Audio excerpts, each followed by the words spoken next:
Okay, everybody in the room, we're live streaming, so mics are live, video is live. We still do have a couple of minutes.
All right. It's 11 o'clock. Okay.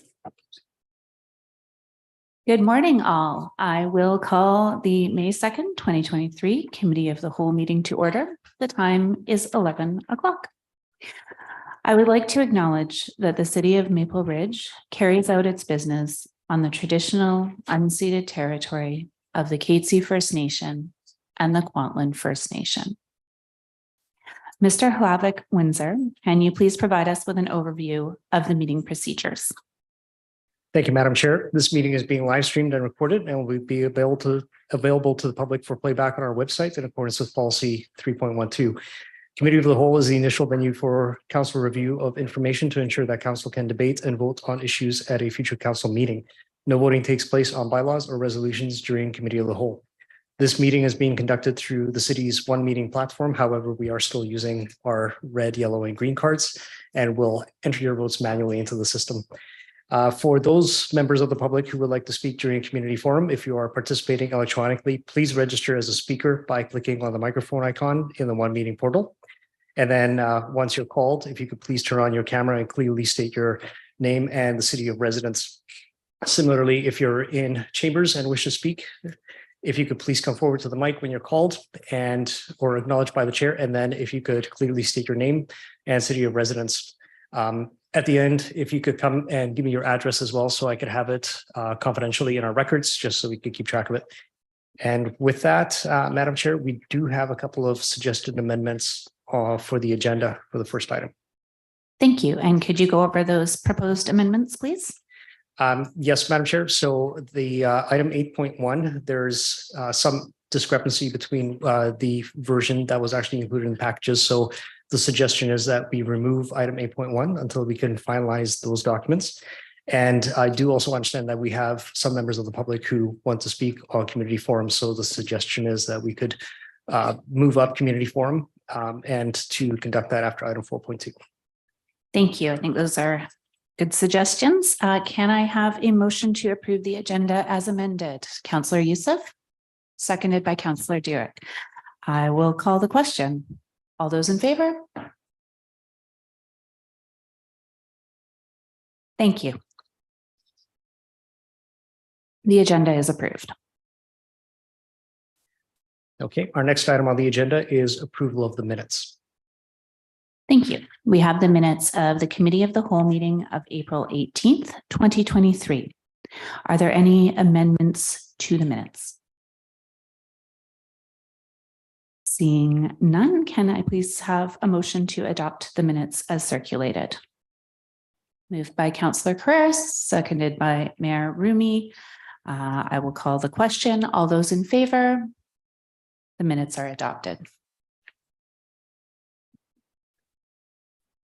Okay, our next item on the agenda is a presentation from the YWCA.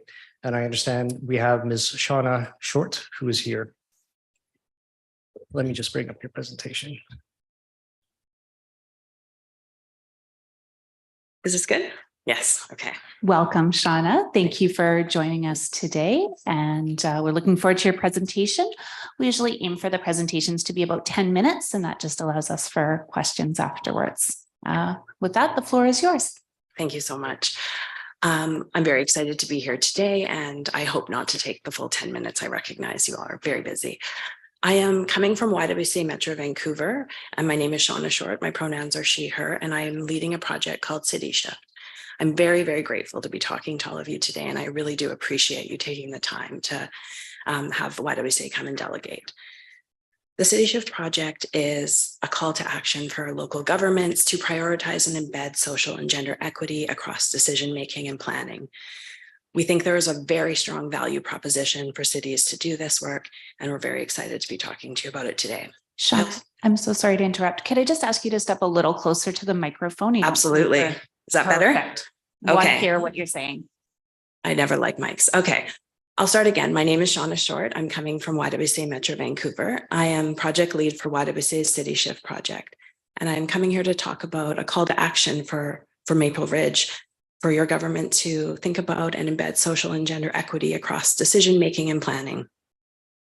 I want to recognize some of the really great work that's already been undertaken and underway here in Maple Ridge. I very much enjoyed seeing on your website, you have the Engage Maple Ridge platform, and I think that's a great opportunity to engage more folks into municipal governance and decision-making.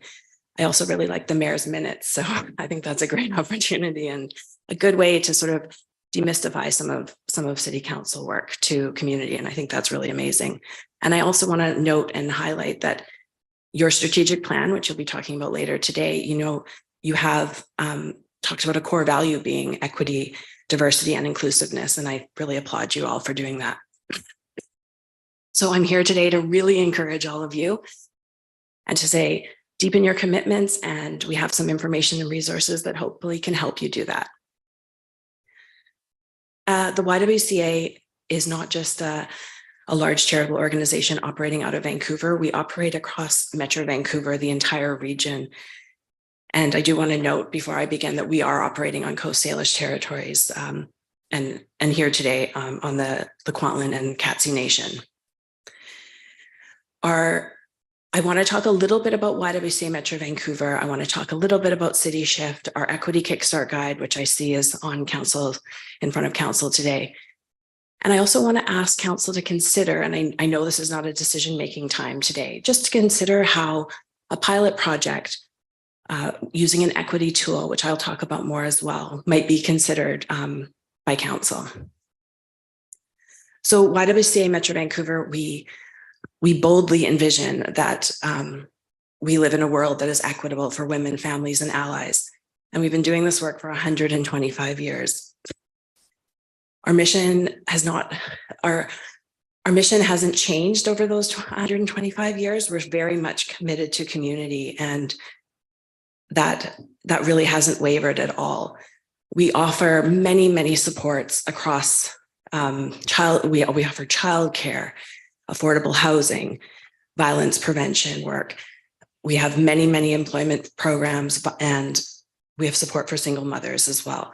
Here in Maple Ridge, we actually offer a single mother support service, and that is run out of, that is run out of the Family Education and Support Center here in Maple Ridge. We also advocate for systemic change because we know that the work and the programs and services that we offer, we can't do them in isolation. We need all levels of government to work towards systemic change. And we certainly see that when local governments prioritize equity, this actually is a possibility. So I'm here today to talk about your city and how you can make it more equitable and just for all citizens. We're asking municipalities across the region to incorporate diverse perspectives and consider the needs of all citizens, especially those whose voices have not necessarily been heard or maybe a little quieter. Equitable cities are strong cities, and that's really what City Shift is all about. It's about supporting cities to embed equity across decision-making and planning. The work will also allow you as a council and as a city to explore new solutions to really complex and challenging problems that we are facing and bring new voices to the table and to support new ways of seeing and understanding. When we began the City Shift project, we realized that there weren't a lot of resources that were locally Metro Vancouver based or even based across Canada. So we set out to create this Equity Kickstart Guide for cities.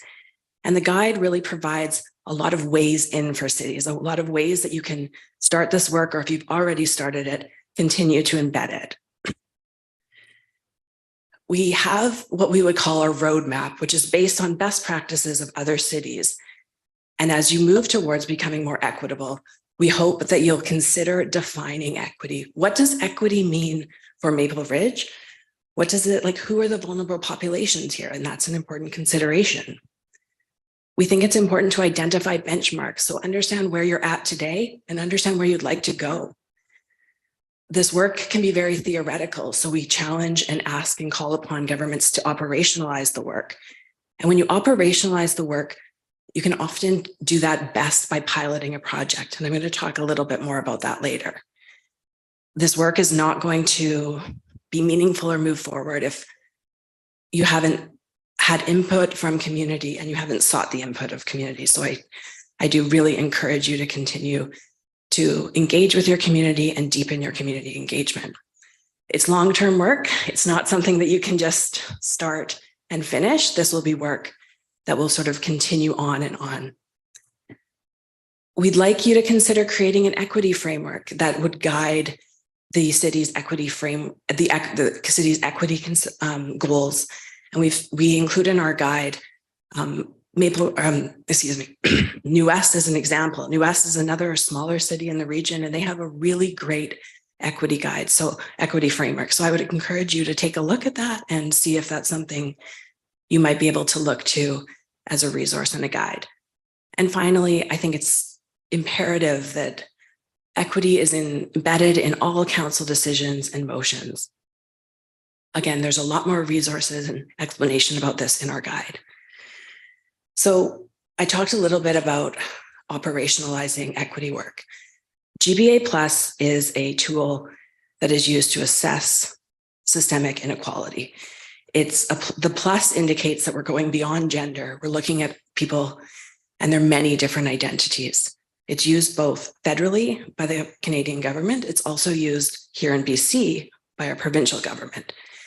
It's also used by many, many cities across Canada. So we do think there's a strong value proposition in looking at GBA Plus. Excuse me. Briefly, GBA Plus can be summarized with some key questions, the ABCs. What assumptions are you making? Who could be left behind? Who did you consult? What data are you looking at? How are you ensuring equity of outcomes? There are a number of free training tools online, and I know that the Federation of Canadian Municipalities is actually creating a mini course right now that will come out quite soon. And once it does, I will share that with all of you, but it's very much local government focused. So I think it'll be a really excellent resource. So as I'm wrapping up, as I mentioned today, we really are hoping that Maple Ridge and all cities across Metro Vancouver commit to making social equity a priority in your city. And one of the ways you can do that is through piloting a project. Some of our suggested pilot projects include your community grants program, your community consultation process, your committee governance structure. That's a great way you can put a lens on, do the committees that report up to council, are they reflective of your community? Are they reflective of voices that aren't typically heard? Procurement policy, housing plans. But there are numerous opportunities and pilot projects to think about. Would also say, like, any strategic or official community plan that's coming up, that could be a great pilot project. And again, knowing that there's no decision making here today, I just want to put on for council's consideration at another date that you consider doing a pilot project. And YWCA City Shift would love to come and support you in any way that we can in that process. Thank you so much. Thank you very much, Shauna. That was great. presentation. Patrick, are staff able to speak at all to just some of the work that we have been doing here at the city in this area? Madam Chair, we do have Ms. Lewis in the room, and I believe that she has some information that she could present. Michelle, can you come up to the mic? Madam Chair, on behalf of the corporation, we do have a robust equity, diversity, and inclusion program led by our Human Resources Department, and there's a great deal of work that has been undertaken within the corporation. If it's council's wish to provide some further information to council, we can bring that back at a later date. But I think at this moment in time, I think given the presentation and the delegation, that council should direct their questions to the presenter, and then we can follow up with respect to staff and provide council a better update, a line of sight moving forward. Thank you. Thank you, Mr. Hartman. Council, then I will look to see if there's any questions or comments for our presenter. Mayor Remy. Thank you, Chair, and congratulations on your first inaugural chair position. Doing a great job. Thank you very much for coming in and presenting to us today. I think when we look around municipalities, the challenges that they have, and it's across, whether it's climate, whether it's gender-based, whether it's safety, there's a lot of challenges that are out there, and there's a real danger of just putting words through and say, hey, let's be gender equal with nothing behind it. And I really appreciate you taking the time to come down and speak to us, as well as giving us something that we're definitely going to take a look through to see perhaps what are we already doing in your Kickstart guide, or potential opportunities for us to go, hey, this is something that we can incorporate. It's definitely a lot of work that needs to keep going if we want to make sure that we are equal in everything that we do and using that gender equality lens. So again, I just wanted to take the time and say thank you very much for being here and for helping us with this guide. Thank you so much. Councillor Carreras. Thank you. Thank you very much for your presentation today. I actually read, we had an email on this a couple of weeks ago, and I read through and thought, oh, this is kind of good. Equity, diversity, and inclusion was a big piece of the conversation around developing our strategic plan. And I'm really proud that it is in there as we sort of look to how that is. And I know there's been a ton of work on the internal side and our HR pieces. And now I think there's a great deal of work to be done amongst us at the council, at the governance level, as to how does that expand into the community. And I do like when we talk about committees and different things that we can look at in a lens. And so I do very much appreciate your presentation today and the emailing and the booklet that was provided. I think all of us sort of acknowledge there's a lot of work to do, but we're looking forward to taking on that work. And I think that this particular council is probably one of the most diverse councils we've ever had in Maple Ridge. And I'm really proud to be a part of it with the diversity that we have sitting at the table. So thank you. Wonderful. Thank you. Thank you, Councillor Dose.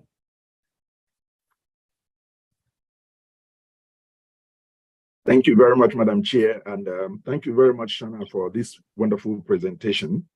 Your presentation wouldn't have come at a better time than this time when we are talking about truth and reconciliation.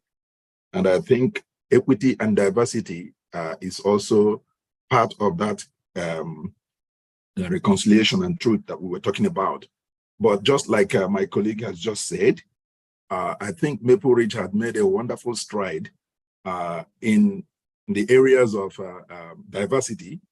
I want to say that personally, I can tell you standing here that I'm an epitome of the work that the population of Maple Ridge have done in introducing diversity in our city council. And my prayer is that as a team, we will not disappoint our people, and we will hold our positions just like they have been entrusted to us.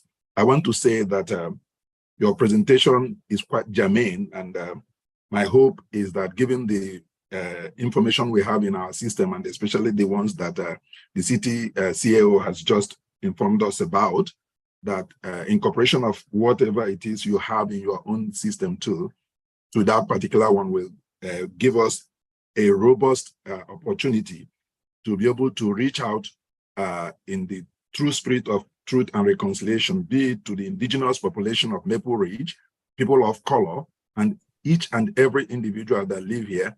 But like I said, I think it is something that will be achieved if we are all ready and willing to work together, as the people of Maple Ridge has decided to incorporate us together as councillors. And I think that the future for us in Maple Ridge here is bright as far as truth, equity, and diversity is concerned. Once again, I want to thank you very much for your presentation, and look forward to working with you together with our council in making sure that this particular aspect of our life is put in the forefront. Thanks again. And thank you very much, Madam Chair, for giving me the opportunity to speak. Thank you, Councillor Doze. Any other comments or questions? Okay, thank you very much for your presentation. As someone who's new to this role and truly new to this kind of work, this kind of information and examples of what other municipalities is doing is very much appreciated. Thank you. Great. Thank you so much for having me. Have a great day. Bye. All right, Mr. Hlavik-Windsor, what do we have next on the agenda? Okay, the next item is item 4.2, and this is a verbal update from Mayor Rumi with respect to the 2024 BC Summer Games. Thank you, Mayor Rumi. Thank you. Don't think my special guests have arrived yet. They're not. They're not. I'm wondering, can we just push it back until the guests arrive, or I could just go ahead and do it? We could amend to have this heard after community forum. Yes, I would be happy to have that amendment. Could I have a motion to amend the agenda? Thank you, Councillor Dewick, seconded by Councillor Carreras. All those in favor? Thank you. Okay. Okay, we will move on then to community forum. Mr. Hlavik-Windsor, please. Thank you, Madam Chair. So the next item is item 10, which is community forum. Participants in the community forum are reminded that there should be no discussion of public hearing bylaws which have not yet reached conclusion. Each speaker will have 2 minutes to speak to council, and a second opportunity may be provided once all speakers in the queue have had an opportunity to speak. The total time allotted to community forum is 15 minutes. And if you wish to inquire about additional opportunities to address council, please contact the corporate officer. So with that in mind, if people would like to indicate whether or not they would like to come up to the podium, or if we have people online, if they could please raise the microphone icon to be put on the queue.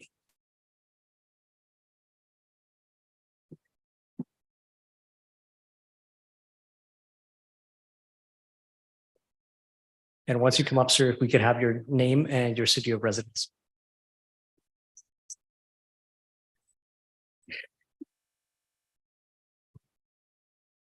Welcome, Dr. Massey. Thank you. My name is Bob Massey. I'm a citizen of Maple Ridge. I wanted to talk about something I heard on CKNW yesterday on Joe Hall's program, that there's going to be a discussion of use of drugs in public places, parks, etc. So I wanted to just talk about that and present some facts and data and how I feel about it. So with decriminalization, the generally accepted lethal dose of fentanyl is 2 milligrams. With decriminalization of 2.5 grams, that's 1,250 lethal doses that has been decriminalized. With carfentanil, that's about 100 times as potent. So I'm going to try and put some different data out and pull it together. The BC Coroner's report from December 31st, 2022 showed that in our health region, 68% of overdose fatalities occurred inside private residences, homes of our citizens. 14% occurred outside camps, streets, parks, vehicles, etc. Next part of this, one of the government's main stated reasons for decriminalization is to reduce stigma. Stigma, as medical experts and ethicists tell us, is the most detrimental effect of stigma is it results in lack of access to care.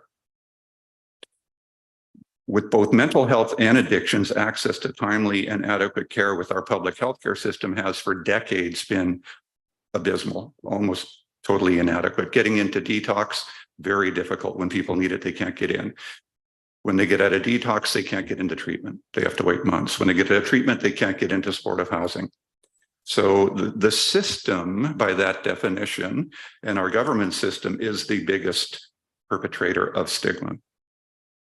So my request to council would be that council continue to do what Maple Ridge has been doing for quite some time and be strong advocates for mental health care and for addictions care. Reducing stigma is not to say that behaviors that are inherently dangerous or self-destructive should be ignored or tolerated in public parks and spaces. And to some degree, I would see that as a capitulation and more or less saying that we give up, if we were to say that it's okay to do that. Further, I believe, and I've been active in working with addictions and helping people with addictions for the past 2.5 years on a local board. It results in stigma. Seeing people engaging in, for example, injection of drugs is a stigma causing thing. So to have it in our parks, I believe, would not help in that regard at all. Not to say that people are going to want to be doing that, but leaving behind the syringes, et cetera, causes stigma. Dr. Massey, I'm very sorry to interrupt you. That is 2 minutes. Thank you. Goes Well, by I'll very- conclude by saying I support that initiative, and I thank council for considering it. Thank you very much. Thank you. All right, we would invite anyone else. Yes, if you could come down to the microphone, please.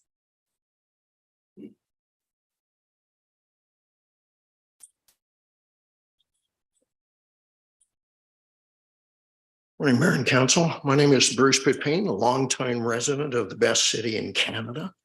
I would like to follow up on what Dr. Massey was saying there, is that I do believe that there is a need to look at the dangers associated and potential dangers as well by people using certain types of drugs and paraphernalia in public places. My thoughts are more, and I would like to say I've seen it firsthand as well. And it's not just with dangers to children and the stigma. Even a dog ingesting, as I use the park quite a lot for my walks with my boys, even a dog ingesting small amounts of some of these drugs could be fatal and instant. So that's not the part I'd like to discuss. I do have faith in this council, in the city, in USEF, that any plan would incorporate a compassionate aspect to this. But the points that I'd like to raise are more to do with, I would just like to make sure that before anything is enacted, any new bylaws, the areas are clearly defined, no ambiguity, because that would just lead to heartache and pain for the users, also for the people that might have to enforce it.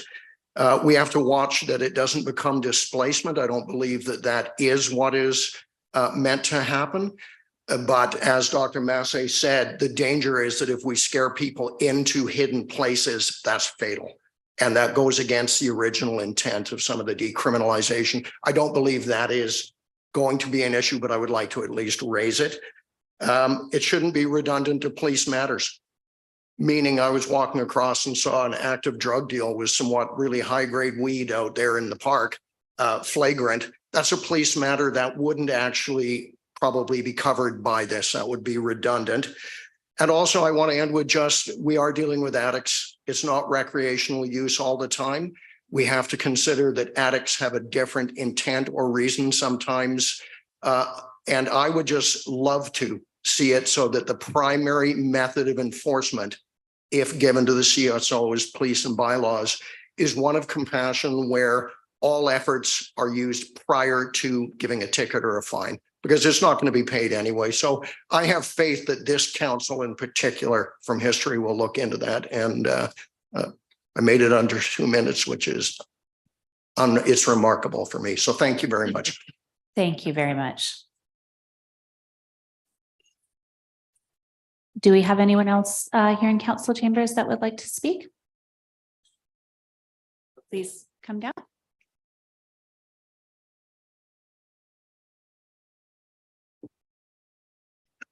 Good morning, Mayor and Council. My name is Andrew Posar, live in Maple Ridge. Do I have to give my address? You can come up to the corporate officer after. Okay. Yeah, I do support this initiative. Crime is a growing problem, not just in Maple Ridge, but throughout BC. And I think any initiative we can take to curb the crime, I think it's important. And I really hope that this mayor and council will adopt this recommendation on this proposal. And hopefully Maple Ridge is going to be a safer city because of it. So that's all I have to say. Thank you very much. Thank you. Thank you very much, Mr. Posick. Patrick, do we have anyone online? I don't believe so. I'm just going to confirm. No, we do not. We do not. Okay. Anyone else in person that would like to speak as part of community forum? Okay, seeing none, we'll move on to the next item, please. So going back to item 4.2, I'm wondering if we can go back to Mayor Rumi about 2024 BC Summer Games. Yay, my turn. Not here, they're still not here, but that's okay. We're going to move forward. As you all know, next year, the BC Summer Games will be taking place from July 18th to the 21st, 2024 in the city of Maple Ridge. This is our second kick at the can. Because of COVID, it was interrupted, so we have the opportunity to get it back again. We're expecting over 3,000 athletes, coaches, and officials throughout BC.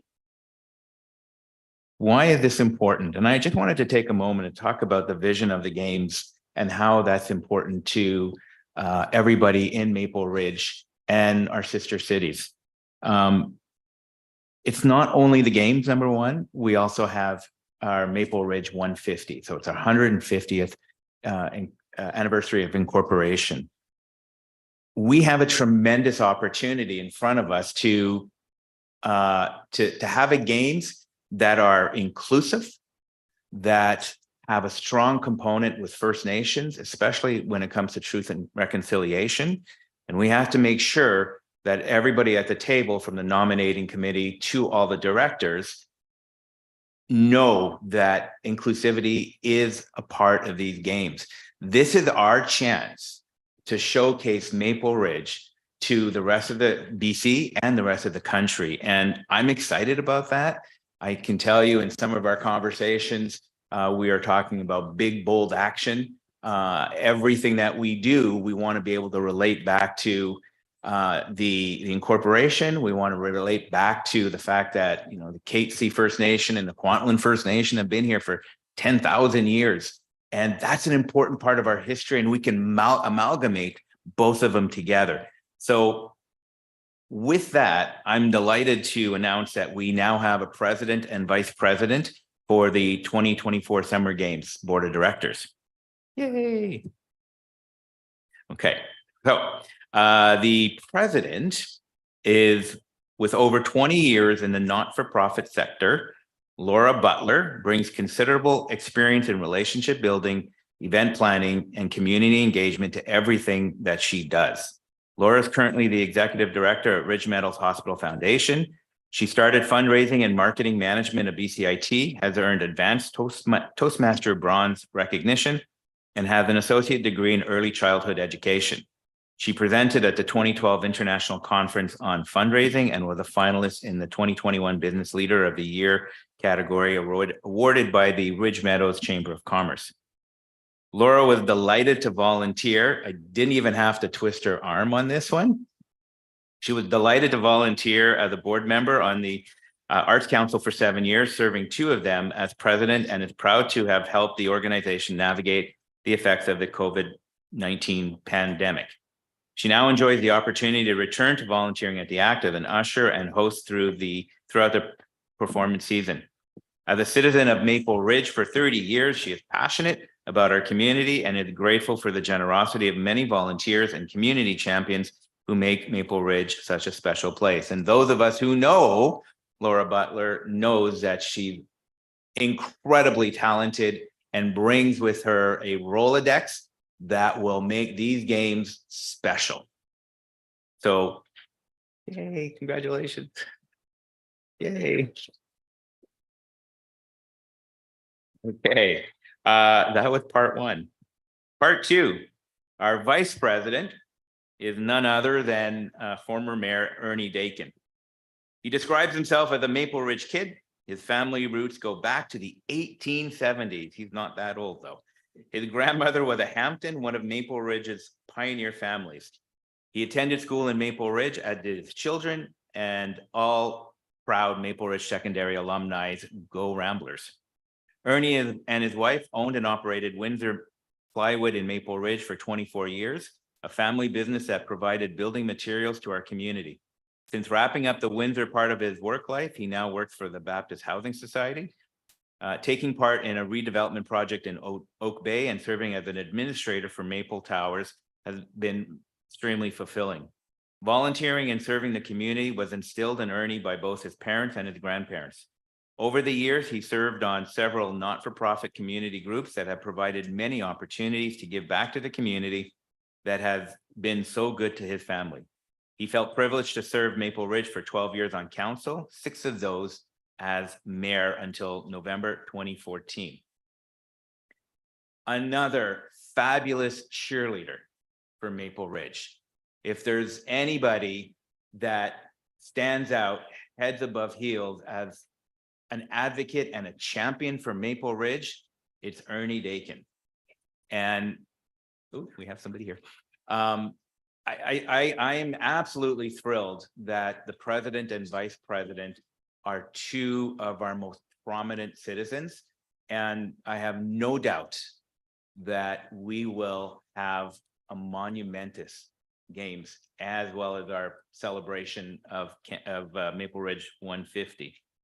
Having said that, I see that we have one of our guests have come in. Guess what? Come on up to the podium. We already did your part. I said lots of great things about you. Thank you. There you are. Well, I have to apologize in advance to everybody because I read the email, apparently not very well, got the time, didn't get the location, didn't get what this was all about. I actually thought we were here for interviewing a directorate today, so I have nothing prepared, but I am pretty handy with a microphone, so here we go. I have to say that this was a tremendous honor to be invited to lead this team and this community to create and deliver on the most successful and memorable and impactful BC Summer Games that we possibly can in this community. I'm part of a team. I might be the president, but that is in title only, perhaps, because I do think it is a real team effort that's going to make this happen. So I'm shaking. I'm a little bit nervous. I've probably not quite totally aware of what all of this means just yet, but I can tell you that it's going to be awesome. And I'm really, really looking forward to this, not only from the athlete's point of view, because this is going to be such a tremendously memorable event for any teenage athlete that ever has the opportunity to compete at this level, representing all of BC is pretty amazing. But for me, the most important part is the opportunity to bring this community together, really get all of our team spirit and everything behind creating these games, showcasing Maple Ridge for what I truly believe it can be and will be. And of course, the whole legacy piece about what we can leave behind from these games, the least of which is that community feeling, bringing all of our citizens together for a common goal. So I thank you for the opportunity. I'm grateful for the opportunity, and I know it's going to be absolutely amazing. So thank you.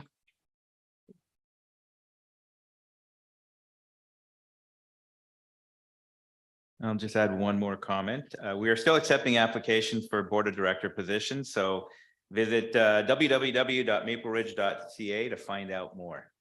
We will need hundreds and hundreds of volunteers. That's exciting. Thank you very much. Thank you, Mayor Rumi.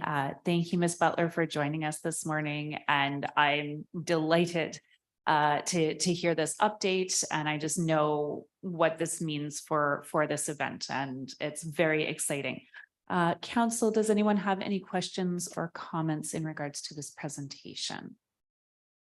Councillor Youssef.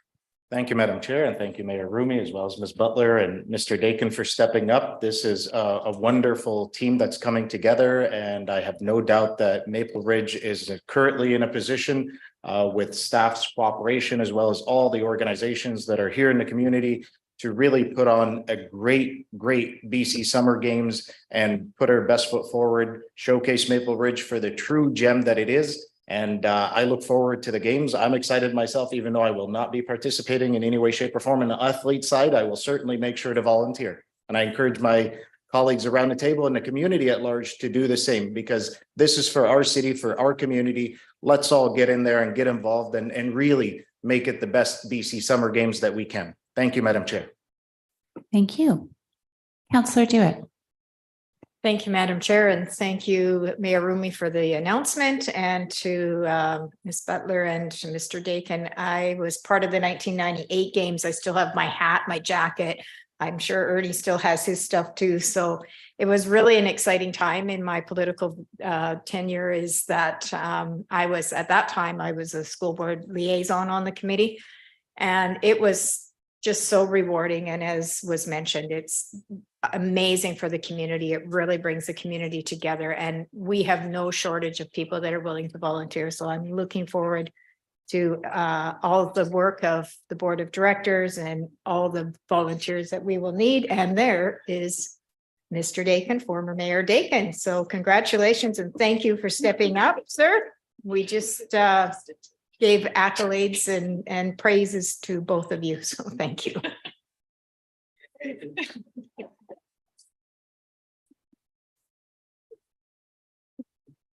Thank you. And it is my pleasure to welcome you to City Hall this morning, Mr. Dakin. Thank you for joining us. Councillor Carreras.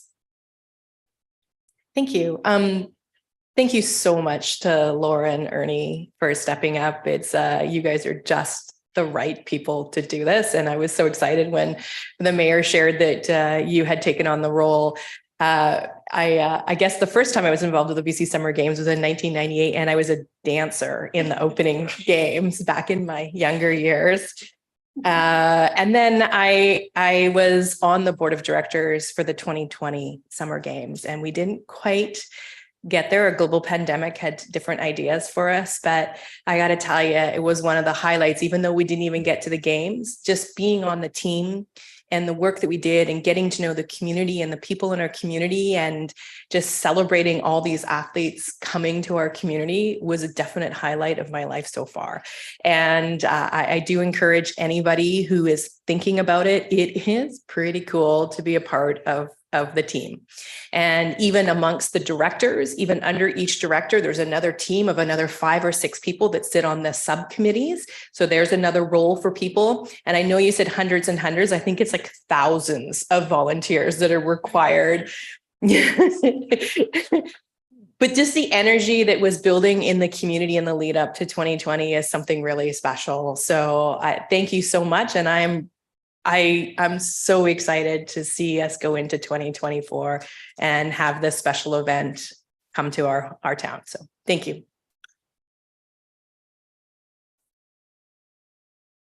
Councillor Dose. Thank you once again, Madam Chair. I just want to echo some of the things my colleague have said in congratulating Laura and Annie for volunteering or raising their hands or coming up to actually lead us in this particular wonderful opportunity of showcasing our city.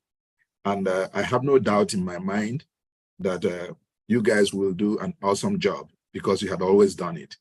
And most importantly, I want to say that from what I have seen among our team here, that is the council, I can say that the council is solidly behind you, and we are willing and ready to work with you. And I'm sure, not being the mayor myself, I'm speaking on behalf of my colleagues, that we are all going to be solidly behind you guys to make sure that we give British Columbia a summer game that will remain in their memories for a long time. And most importantly, too, this will be a prelude to what they are going to see during the celebration of 150 years of our existence as a city. So I want to congratulate you again and assure you of our support.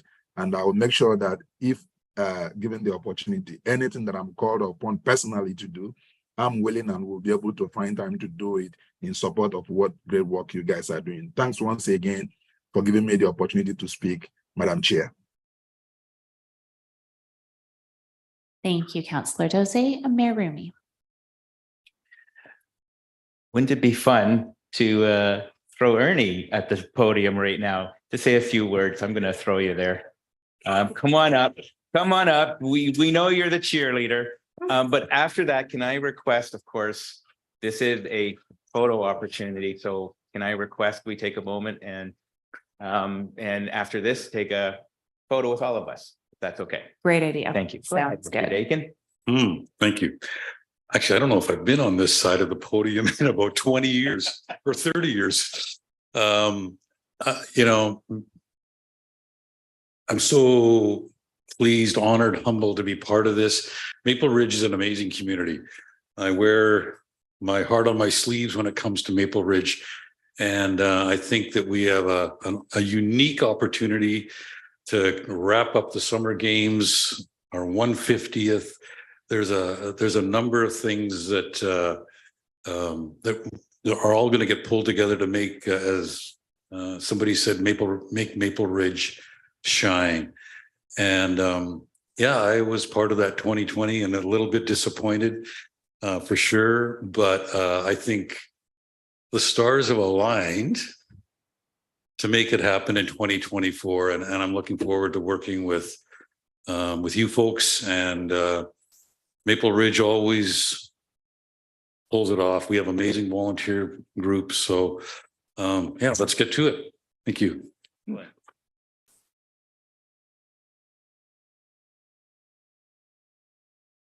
Okay, and with that, I will just say thank you to both of you for taking this on, and we look very forward to working with you to deliver an excellent summer games. So if we could just take a brief moment for a photo, and then we will return to the agenda. Thank you. Where would you like us, Mr. Fred? Right here? Perfect. Does it mean I'm going to miss out on this one? Where do you want us from? We'll Photoshop you in, Doze. Councillor Ahmed, does it mean I'm going to miss out on this one? You're looking at me. Bring me down to join you.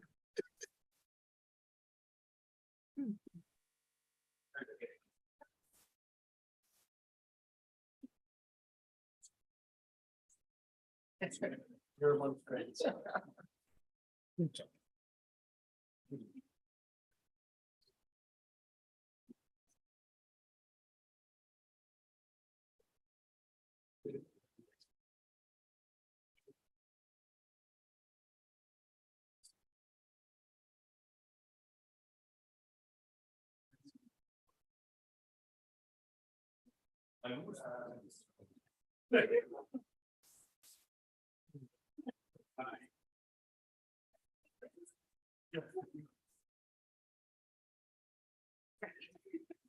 You might not get as much clap.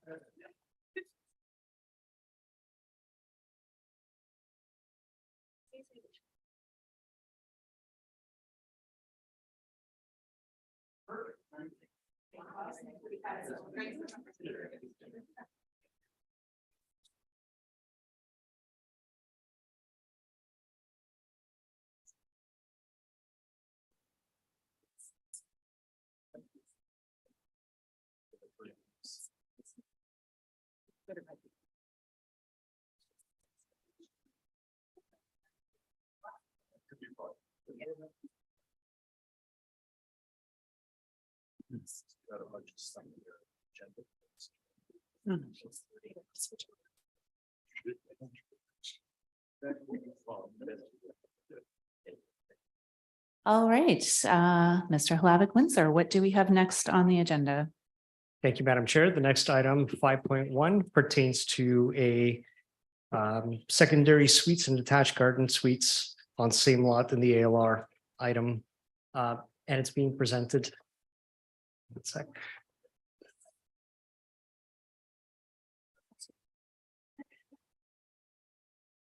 Good morning, Mayor and Council. That is a really tough act to follow, but I'm going to try my best.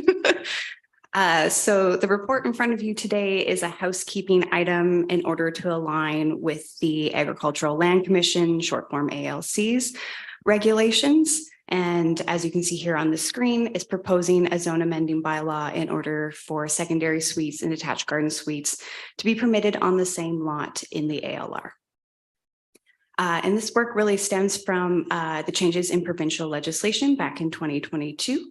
Back in 2022, the ALC changed regulations in order to allow secondary suites and detached garden suites on the same lot without an application to the ALC. And these changes came forward in order to allow more flexible housing in the ALR. At the April 26, 2022 council workshop, there was 11 regulatory options that were presented in order to expand our accessory dwelling units, so our secondary suites and detached garden suites within the city of Maple Ridge. And this item was identified and supported by council, which is why the zone amending bylaw 7929-2023 is before you today. So as council is aware, and within the report, there are a number of housing policies in our OCP that support this work. Overall, our housing policies support a mix of housing types, densities, affordable options in order to meet the variety and diverse needs of our residents.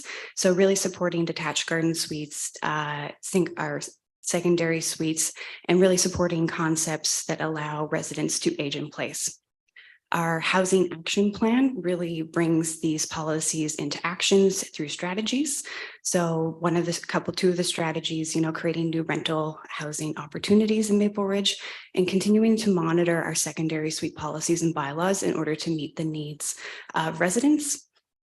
It's not policy for our housing needs report, but it's worth highlighting because it does reaffirm the direction of our OCP and our housing action plan, because the housing needs report found that there's a growing disconnect between what is available and what is affordable, that property owners are relying on secondary suites and detached garden suites as rental income or a place for family, and that there's a limited supply of rental housing in Maple Ridge. Our OCP also supports many agricultural policies in supporting the retention of agricultural land within Maple Ridge. But we also have policies where we say we'd like to align with the ALR, and all of our policies do, which is why this housekeeping item is before you today. We have an agricultural plan that contains recommendations to protect and enhance agriculture in Maple Ridge. And one of the actions and recommendations is to really encourage succession planning of farms in order to keep that transfer of knowledge, because our farming operators are rapidly aging. According to Statistics Canada for 2021, the average age of a farm operator is 56. So here on the screen, and as well as the Appendix A of the report, is our current secondary suite and detached garden suite regulations. This is kind of like a quick reminder that our secondary suites are allowed in most of our single detached zones, except two. They can not be more than 40% of the total floor area of the building. There's only one secondary suite permitted per lot, and it must be located within the principal dwelling, so the main house. Right now, it's not allowed where there's already a detached garden suite anywhere in the city. And whoever has a detached or a secondary suite must have one parking space for that suite occupant. Additionally, because it's in the ALR, it's relevant to mention that it must be within the farm home plate. The farm home plate is a portion of the property that's allocated for residential use in order to limit the impact of residential use, so the rest of the property can be used for agriculture. For detached garden suites, they're not permitted on lots that are less than 550 meters squared. The maximum size is 90 meters squared, or 10% of the lot area, which is ever less. The ALR does not allow detached garden suites larger than 90 meters squared, except for the really, really large lots, which I believe there's only 6 in Maple Ridge. Again, there's only one detached garden suite permitted per lot. It must be located within the rear yard, within that farm home plate. Right now, it's not permitted where there's already a secondary suite. And it has the same parking requirements as the secondary suites, where one parking spot must be provided for the detached garden suite occupant. So in terms of the proposed changes, there's only one minor change that for lots within the ALR, secondary suite and attached garden suite may be permitted should council move this forward. So in terms of next steps, in order to align with the ALC regulations, the zone amending bylaw number 7929-2023 proposes changes to the sections of our zoning bylaw that speak to our secondary suites and attached garden suites. So should council move the recommendation forward to regular council, it would move through our zone amending bylaw process, which includes public hearing and provides the opportunity for residents to provide any feedback to council. And the recommendation, should council move it forward to regular council meeting next week, is on the screen. And I'm happy to answer any questions. Thank you very much. Can I have a mover and a seconder, please? Moved by Councillor Duick and seconded by Councillor Carreras. Does council have any questions? Councillor Youssef. Thank you, Madam Chair, and thank you to staff for the presentation. Just a few quick questions. Is this bylaw applicable to agricultural land regardless of farm status, whether it's operating as a farm or not? Through the chair, it would be regardless of farm status. It would just apply to the properties that are within the agricultural land reserve. Thank you for that. And through the chair, approximately how much land, or ALR land, I should say, to be more specific. So how much ALR land is within our urban area boundary in Maple Ridge? So ALR land within our urban area boundary is very minimal.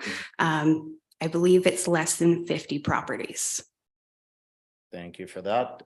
My next question through the chair is then, what would be the servicing requirements, i.e. water and sewer, since the majority of these properties are outside of our urban area boundaries, that will need to be connected? And if we have any idea of the cost implications to the city, as well as environmental requirements for sanitary services that would have to be required, understanding, of course, that Fraser Health regulates the sanitary side of it. But again, I believe the city will have a role in either connecting those services or at least overseeing that they are put in as per the requirements. So through the chair, right now, a secondary suite or detached garden suite is permitted within the ALR. So should a property owner wish to have these 2 units, they would have to meet the servicing requirement in order to install the new unit. So if they had a secondary suite and they're looking to install a detached garden suite, they would still have to meet the same regulations and our same requirements should they not have a secondary suite. It would be similar. Thank you for that. And so to understand through the chair, the costs that would be incurred in the additional suites going in would be to the owner, not so much for the city to then try to connect. Thank you for that. Thank you, Madam Chair. Those are my questions. Thank you very much. Are there any other questions from council? I have just a couple. Thank you. So I suspect that this is somewhat answered by the limitations of like where these detached garden suites can sit on the property, but is there any limit to the number of garden suites that could be put on? Are we limiting it to just still one? Yes. So through the chair, we're not changing. Right now, our regulations only allow 1 secondary suite and 1 detached garden suite. A property owner through these changes would not be permitted to have 2 detached garden suites. Thank you for that clarification. And I assume that these would still, if a property owner was looking to build a detached suite, that proposal would still come forward to council for a decision under these changes? Through the chair, right now, if a property owner is looking to install a secondary suite, it's an outright use permitted under the accessory section of our zoning bylaw. They don't come forward to council. So the zone amending bylaw that's before you today is to take a similar method. So property owners could go right to building permit. Thank you very much.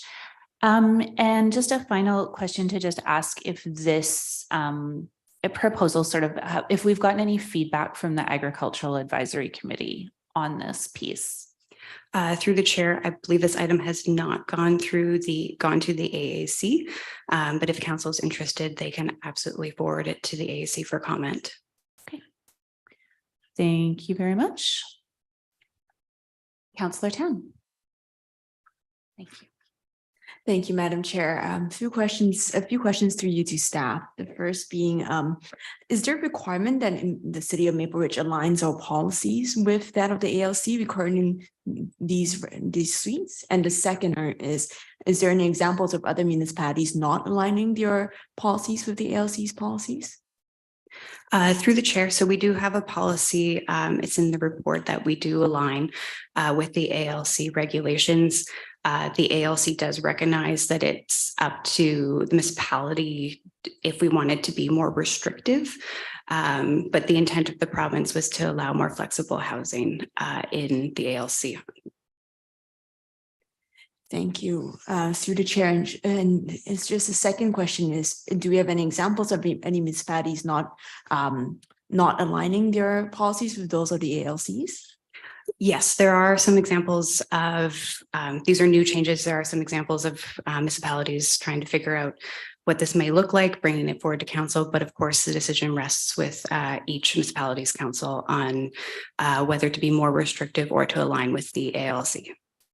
Thank you. And maybe I think just the last question to the chair, to staff, could inform us about sort of maybe parameters the ALC used in its decision making, and so how it sort of came to that decision, just as an information basis for council, given that I assume that they've done quite a amount of work on this.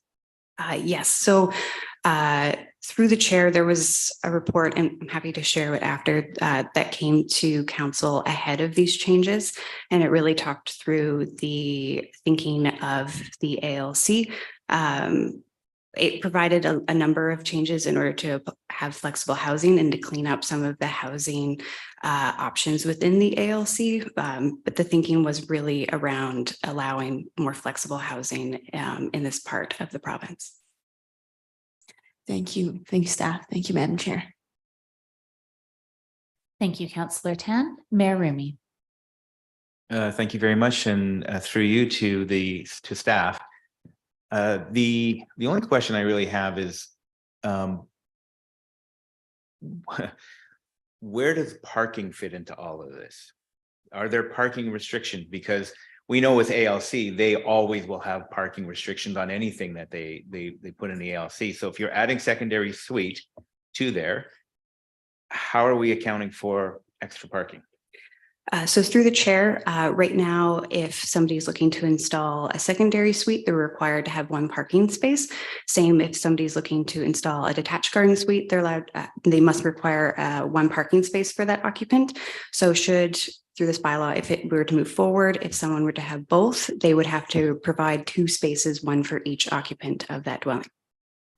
Which is great. I just want to take that one step further. Because ALC likely will have extra land. What's to stop the occupant from parking 20 cars there? Through the chair, in terms of our bylaws on parking multiple vehicles, is a question of insurance. Are they working? Is it a wrecking? It's kind of a more in-depth question, but it would have to all be within that farm home plate. So to not really impact the agricultural area of the lot. And that would still come back to council at some point for authorization, or are we automatically approving them?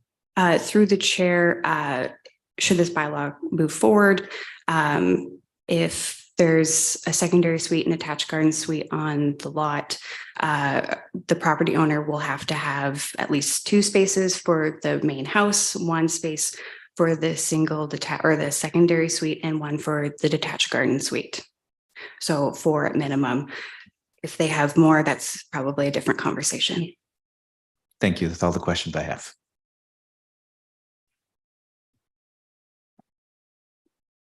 All right, seeing no more questions, thank you very much to staff for the presentation. All those in favor of moving this item to the council meeting of May 9th, 2023, all those in favor, and that is unanimous.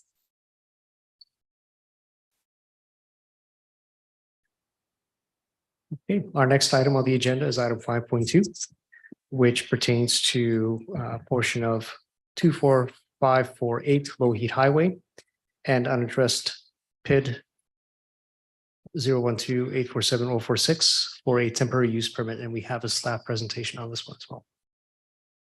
Thank you. Please go ahead. Good morning, committee and Madam Chair. Temporary use permit 2022-286 RZ is for a portion of the above noted properties, one being 2458 Lougheed Highway and an unaddressed property with the attached PID number. The property is designated industrial at this time. Its existing zoning is RS3, single detached rural residential. The site is approximately 2 acres. And the purpose of this TUP is to provide for a temporary office and outdoor storage use over a portion of the site, being the 2 acres. This temporary use permit has been received for the temporary use office of vehicle parking, outdoor storage of materials, which will be shown on a future slide in the presentation. This is interim use, the TUP of the site, and there's existing rezoning application to rezone the properties to M2 general industrial under rezoning application 2021-074 RZ that was considered by council approximately a year ago. The TUP or temporary use permit is valid for 3 years if issued by council and can be renewed by council at their discretion for a further 3 years. I should also note there's a soil deposit permit application underway with this site, and watercourse and natural features development permit applications for the site are also being processed in conjunction with this application. This is the broader site shown here on the subject map, which includes all 7 parcels that the applicant has under rezoning application. This is the larger site showing it on the air photo.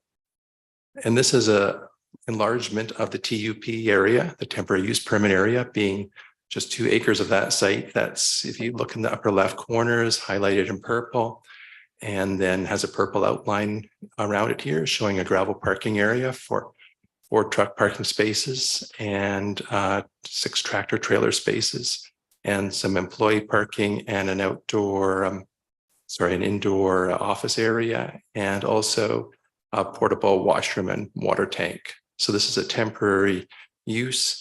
In the future, the applicant will be re-forwarding or further information to proceed with a larger rezoning application of the site, which would be a larger truck parking area and indoor storage area for council consideration. So the recommendations in the report are quite long. The temporary use permit is for a portion of the above noted properties and would be forwarded to public hearing, subject council approval to move it forward to public hearing with the following terms and conditions that would have to be addressed before the actual permit is issued. And there are a number of conditions here, which include the approval of the Ministry of Transportation and Infrastructure, MOTI, for an access permit and all other requirements that they may have related to that, including a geotechnical assessment study and a traffic impact study. Approval from the Canadian Pacific Railway, which is at the lower end of the site next to the Fraser River, and issuance of the previously noted soil permit by the city, and issuance of the watercourse and natural features development permit by the city, and any new buildings and structures requiring building permits being issued as applicable by the city, and all electrical work being permitted and certified as required by the electrical inspector and building department. And receiving a letter of undertaking to ensure that the buildings are removed after expiration of the temporary use permit, and a conditional business license being issued subject to all buildings meeting the current BC building code and having a building permit, approval from the fire department, any external agencies beyond MOTI, which would be Fraser Health, and provincial government with regards to any water licenses. Madam Chair and committee. Thank you very much. Can I get a mover and a seconder for that motion, please? Councillor Youssef, seconded by Mayor Rumi. Council, any questions in regards to this report? Mayor Rumi? Thank you very much for your presentation. Sounds pretty straightforward. I do have a question though, and I'm reading right in here. The permit will facilitate temporary office space, vehicle parking, truck parking, and outdoor storage of materials such as steel and wood. My question is on that point right there, outdoor storage. Are there any limitations on that? You know, the last thing we'd want to see is just a junk pile of a whole bunch of materials. I don't know what that means. Is this in a containment area, or is it just free for all? Madam Chair, through to Mayor Rumi and committee, it has to be contained within the 2-acre area that is fenced. There are no other restrictions except for it being in an outdoor storage area. The applicant is quite a long-standing trucking company from Surrey who has experience in this type of business. And the applicant's representative, Andrew Baker from Applin & Martin, is here if he'd like to answer any more questions in that regard. Did you want to speak to that? Sure. Come on down to the microphone. My name's Andrew Baker, and I work with Applin & Martin, and we're the applicant for the agent. And so the question was, what are they going to be doing? What does this storage area look like? So I'm familiar with their facility in Surrey, and they primarily are receivers of steel products from overseas. Comes to Vancouver, and then they have to offload it and store it in their yard until it's shipped to other places. It's quite an organized facility. And so they're bringing steel and bringing it out, and a little bit of wood, but primarily they deal with steel products, and they're big and bulky and quite an organized facility they run in Surrey.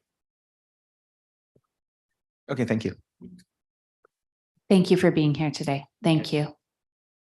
Madam Chair, I noticed that we had a couple of members of the public recording the open session. The session is being broadcast live, so we don't actually allow recording in council chambers here of the various speakers. It's all presented online, so that's available for your public consumption later. Thank you very much.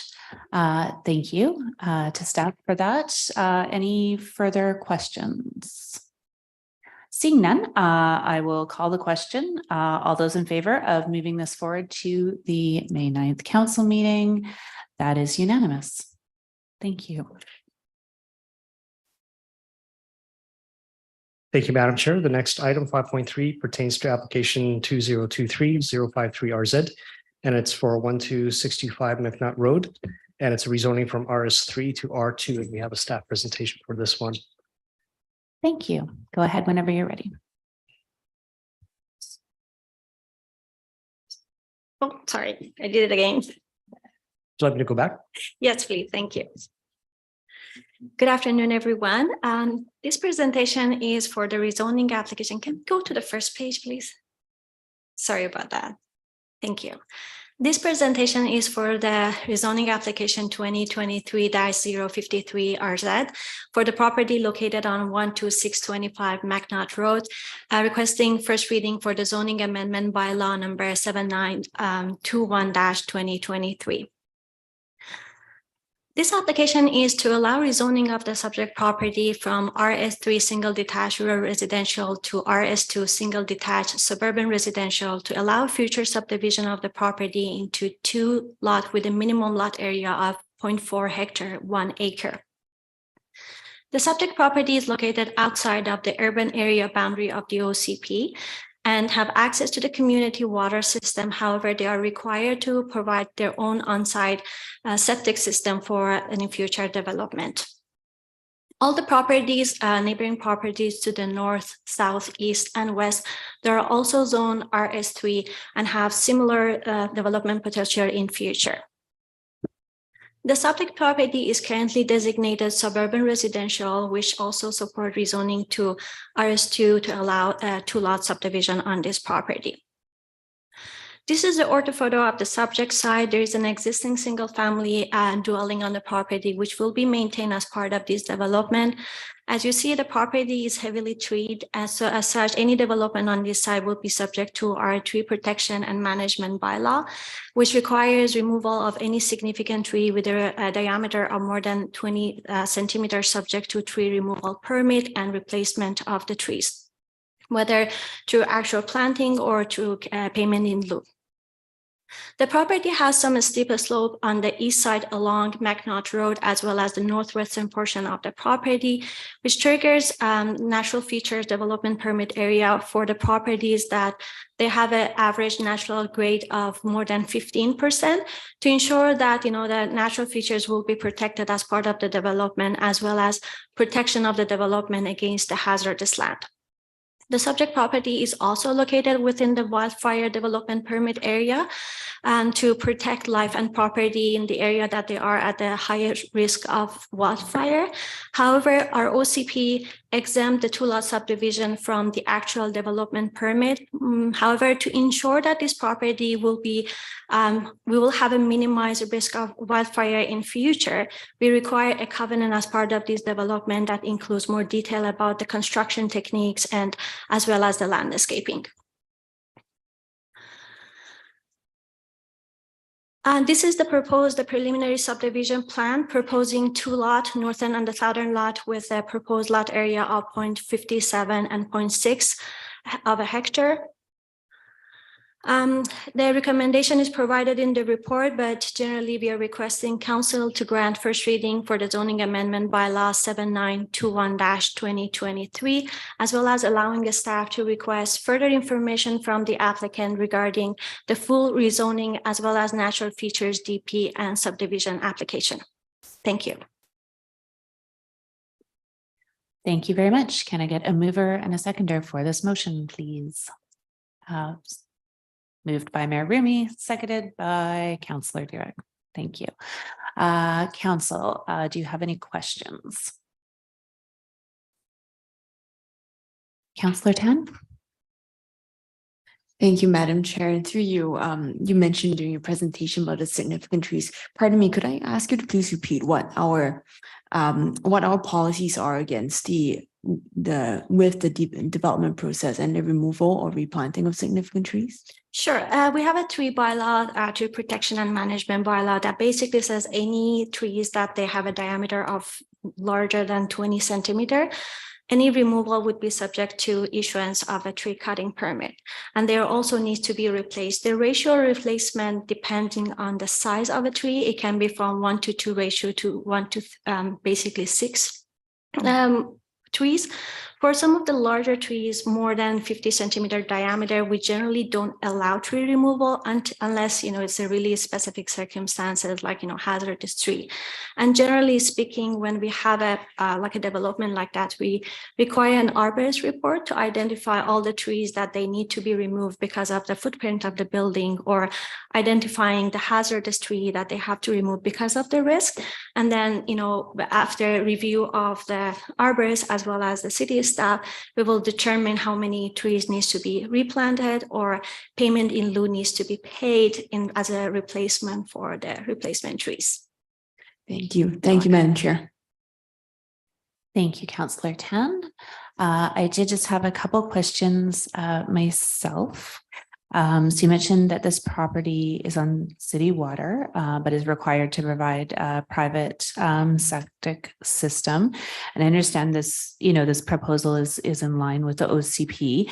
I guess what I'm trying to understand is, it looks like right now the property is surrounded by mostly unsubdivided lots. And so I just wonder if all those lots were to be subdivided in this way, would that require an upgrade of the city water system to that location? If that's okay, I wanted to defer this question to our manager of engineering. Through the chair, it's not expected to require upgrades if that area were to subdivide, but I can confirm that and bring that back to council. Okay. Thank you very much. And just as well, in terms of the rezoning, so it's currently one lot. It could be subdivided into two lots. Does the current plan allow further subdivision? Like in the future, could this lot be subdivided into 4 lots? Generally speaking, any rezoning should comply with the OCP. At the moment, the designation of the property is suburban residential, which does not allow further subdivision of a smaller lot than 0.4 hectare. So in future, let's say in a couple of decades, if there is a different housing needs and there is a decision about like creating a smaller lot, then they need to be OCP review and further review of the land use designation in line with the servicing and infrastructure upgrade. Thank you very much. Any other questions? Councillor Dewey? I'm just looking to staff. I know the whole discussion about suburban residential comes up in every council. And last council, we did receive a report which may be helpful for the rest of council. So I'm looking to staff. It was provided to us on October the 6th, 2021. And it was a report on the background and the history and the rationale and what would be the effects of each of these. So I'm just share that for the new councillors and the mayor. That would be useful information. Thank you. We will send that report to council to refresh the new council as well. Great, thank you very much. Seeing no further questions, I will call the motion. All those in favor of moving this item forward to the May 9th, 2023 council meeting, and that has passed unanimously. Thank you, Madam Chair. The next item, 5.4, is application 2021-023 RZ, and it pertains to 12080 Street. And it's a rezoning from RS1 to R3. And we have a presentation for this one as well. This presentation is for subdivision for the application 2021-023-RZ for the property located on 12080 to 28th Street. Requesting second reading for the zoning amendment bylaw 7762-2021. This application is to allow rezoning of the subject size from RS1 single detached residential to R3 single detached intensive urban residential to allow future subdivision of the property into 3 intensive urban residential lot with a minimum lot area of 255 square meters. The subject property is located within the town center abutting to 28th Street, which is our major corridor and allows potential for a little higher density and different form of development. All the adjacent property to the north, east, and south also are zone RS1, while the property to the west is zone RM2, medium density apartment residential. The property is currently designated under the town center area plan as a single family residential, which provides the opportunity for higher density and different form of ground oriented housing, including single family, duplex, and triplex, as provided that they are in conformity with the adjacent neighborhood regarding setback, building design, building massing, and lot configuration. To the south is ground-oriented multifamily designated lot that also allows multifamily that they are designed as ground-oriented form of housing, similar to fourplexes, townhouses, row houses, as well as courtyard housing. To the left of the subject property is a low-rise apartment that allows 3 to 5-story apartment residential. This is orthophoto of the subject property. There is currently an existing single family dwelling that will be removed as part of this development and will be subdivided into 3 lots. The property is relatively flat and there will be 2 significant trees that will be removed as part of this development and replaced, or the payment cash in lieu will be paid as part of the replacement. Considering that the type of building that will be built on this property would be intensive residential, it would be subject to the design guideline of the townhouse plan area to ensure that it would be in conformity with the single family residential neighborhood. And this is the proposed subdivision plan, proposing 3 lots with the minimum lot area, with the proposed lot area of 261 square meters. As part of the development of this whole city block, the city is requesting construction of a north-south lane in the middle. that will be provided and constructed as part of development of each lot that you see is on to the east of the 3 lots. Considering that this lane has not been constructed, one of these lots, it would be one of our requirements that lot number 3 will be required to have a stat right of way and an access agreement, as well as no build covenant, to make sure that lot 3 will act as a temporary access until such a time that the lane to the east will be fully constructed. When the property to the north is going through the same development, the same approach would be implemented by requiring one of those lots will be reserved as an access, a temporary access, and then we can discharge the covenant, the no build covenant on lot 3, and this lot will be able to build a new single family dwelling. At the moment, as you see, based on the subdivision plan, the proposed lane has a average width of 6.75, which is 0.75 meter less than our requirement under the subdivision and servicing bylaw. And this additional width will be provided when the property to the east is going through redevelopment. As such, meantime, we are requesting a development variance permit to the subdivision and servicing bylaw to allow this kind of reduced lane width at the moment. Considering that this development is for a single family under our off-street parking and loading bylaw, we require 2 parking per single family dwelling. One of each should be capable of providing access to level 2 EV charging station. And this application is also subject to the community amenity contribution program. The complete report recommendation is provided in the report, but generally we are requesting that council grant second reading to the zoning amendment bylaw 7762-2022-21, as well as the following terms and conditions be provided prior to final reading. One include 3 meter of road dedication along to 28th Street, as well as registration of a stat right of way and no build covenant on lot 3 to act as a temporary access, as well as registration of a restricted covenant for a stormwater management system and payment of community amenity contribution. Thank you. Thank you very much for that presentation. I just want to take a minute to just remind members of the public that video recording is not allowed. All this information is available online through our broadcast. And if people are observed recording, unfortunately, they will be asked to leave. And with that, we'll come back to this presentation, moved by Councillor Youssef and seconded by Mayor Rumi. Thank you. Does council have any questions? Councillor Youssef.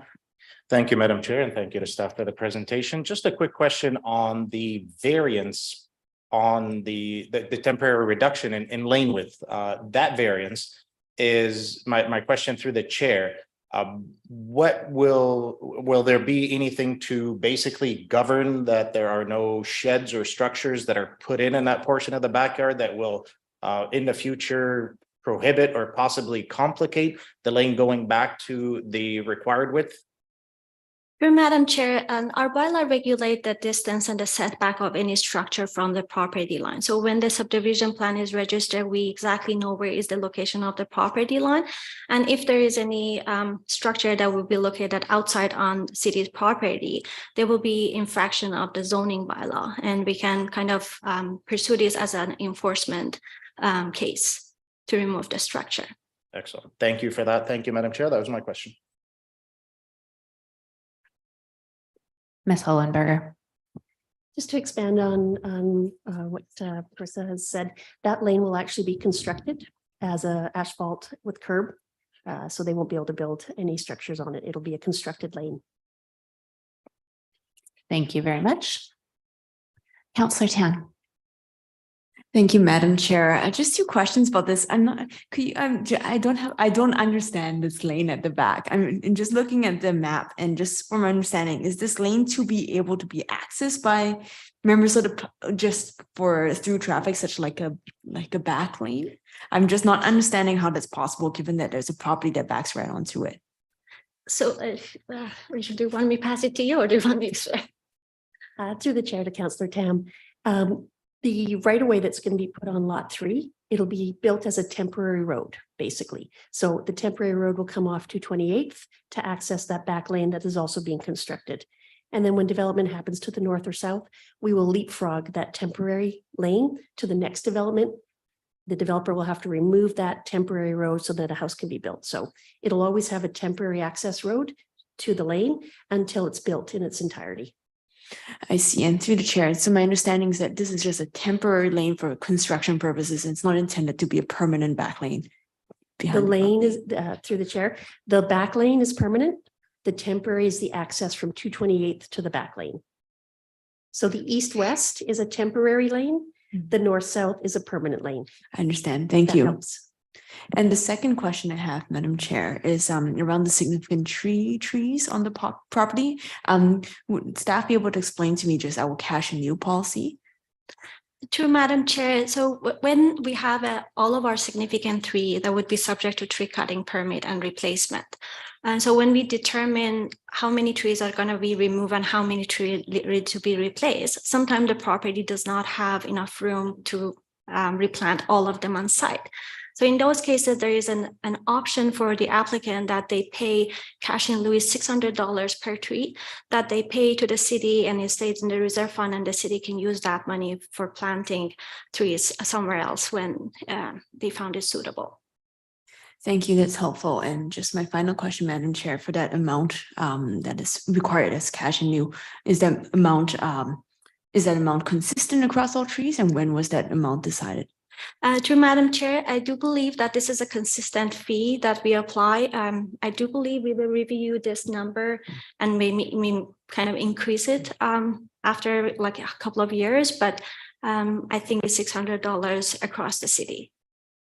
Just to add on that, Madam Chair and committee, the $600 per tree is actually in the tree bylaw. So it's a prescribed rate in the bylaw for replacement tree, cash in lieu. Thank you, staff and Madam Chair.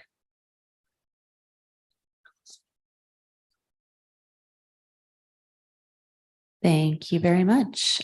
Seeing no further questions, all those in favor of moving this item forward to the May 9th council meeting, that is unanimous. Thank you very much. Thank you. Thank you, Madam Chair. The next item 5.5 is application 2021-092RZ and pertains to 12414 216th Street. And it's rezoning from RS1 to R1. And Mr. McMullen is doing this one. Thank you. Okay, the subject application at 12414 216th Street is being considered for second reading for zone amending bylaw 7754/2021. The lot is designated urban residential, and the zoning currently is RS1 single detached residential.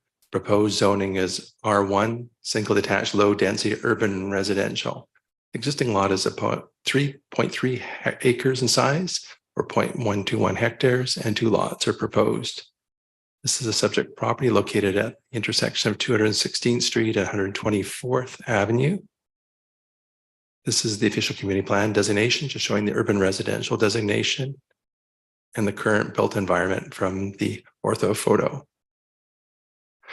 As noted, the application is to consider rezoning this application to R1 zone to permit 2 lots in a subdivision. The urban residential designation supports this zoning. The minimum lot size in the R1 zone is 371 square meters, or approximately just under 4,000 square feet. The proposed subdivision would create 2 lots that are quite a bit larger than the minimum at 557 square meters and 545 square meters in area. Each unit and each lot would require 2 off-street parking spaces. And there would be the requirement for 1 electrical vehicle charging outlet per 2 spaces. Bike parking is accommodated with the garage and single family dwellings, and the community money contribution would be $7,100. This is the draft subdivision plan, just showing the orientation lots to 124th Avenue, stretching north-south, and the existing house would be removed. The report recommendations include the quite standard conditions for this type of subdivision would be rezoning servicing agreement and security, being registered as a covenant, road dedication on 216th Street, 124th Avenue as required by engineering department, stormwater management covenant, removal of existing buildings and confirmation that there are no underground storage tanks, creating contamination, and the voluntary amenity contribution of $7,100, as noted previously, Madam Chair and Committee. Thank you very much. Are there any questions in regards to this presentation? Mayor Rumi? Right. Can I get a mover? Mayor Rumi, seconded by Councillor Youssef. Thank you. Are there any questions? Councillor Tan? Thanks, Madam Chair. Through you to staff, I'm noticing this proposal and this application, along with a few others, provide one parking spot with roughed-in electric vehicle charging, one out of two. I'm just as a matter of curiosity, why does the number tend to be 1 out of 2 instead of 2?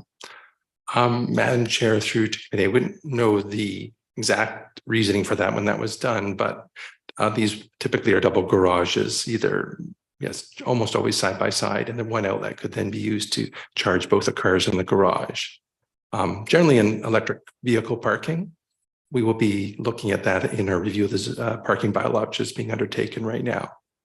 Thank you. And maybe a follow-up to that through Madam Chair, maybe to engineering, is our grid able to handle, are there any issues with sort of an energy provision if that sort of 2 all parking spots were required to have that rough-in? That would come under BC Hydro. We don't regulate the power. My understanding, there are some upgrades that BC Hydro does need to do, but it depends on the area of the city, but it would be up to BC Hydro. Thank you. Through the chair. Thank you. Thank you very much. Seeing no further questions, I will call the vote. All those in favor of moving this forward to the May 9th council meeting, that is unanimous. Okay, the next item on the agenda, Madam Chair, is 5.6, application 2021-571RZ pertaining to 12390 216 Street, and it's a rezoning from RS1 to R1. Thank you.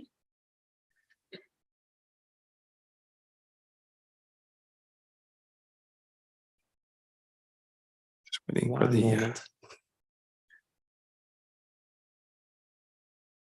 okay, the application above for 12390 216th Street is for consideration of second reading of zone amending bylaw 7821/2021. It's just across from the previous application discussed. This is to the south of the intersection, or southeast to be specific. It's designated urban residential along with the area around. Zoning is RS1, single detached residential. Proposed is R1 residential.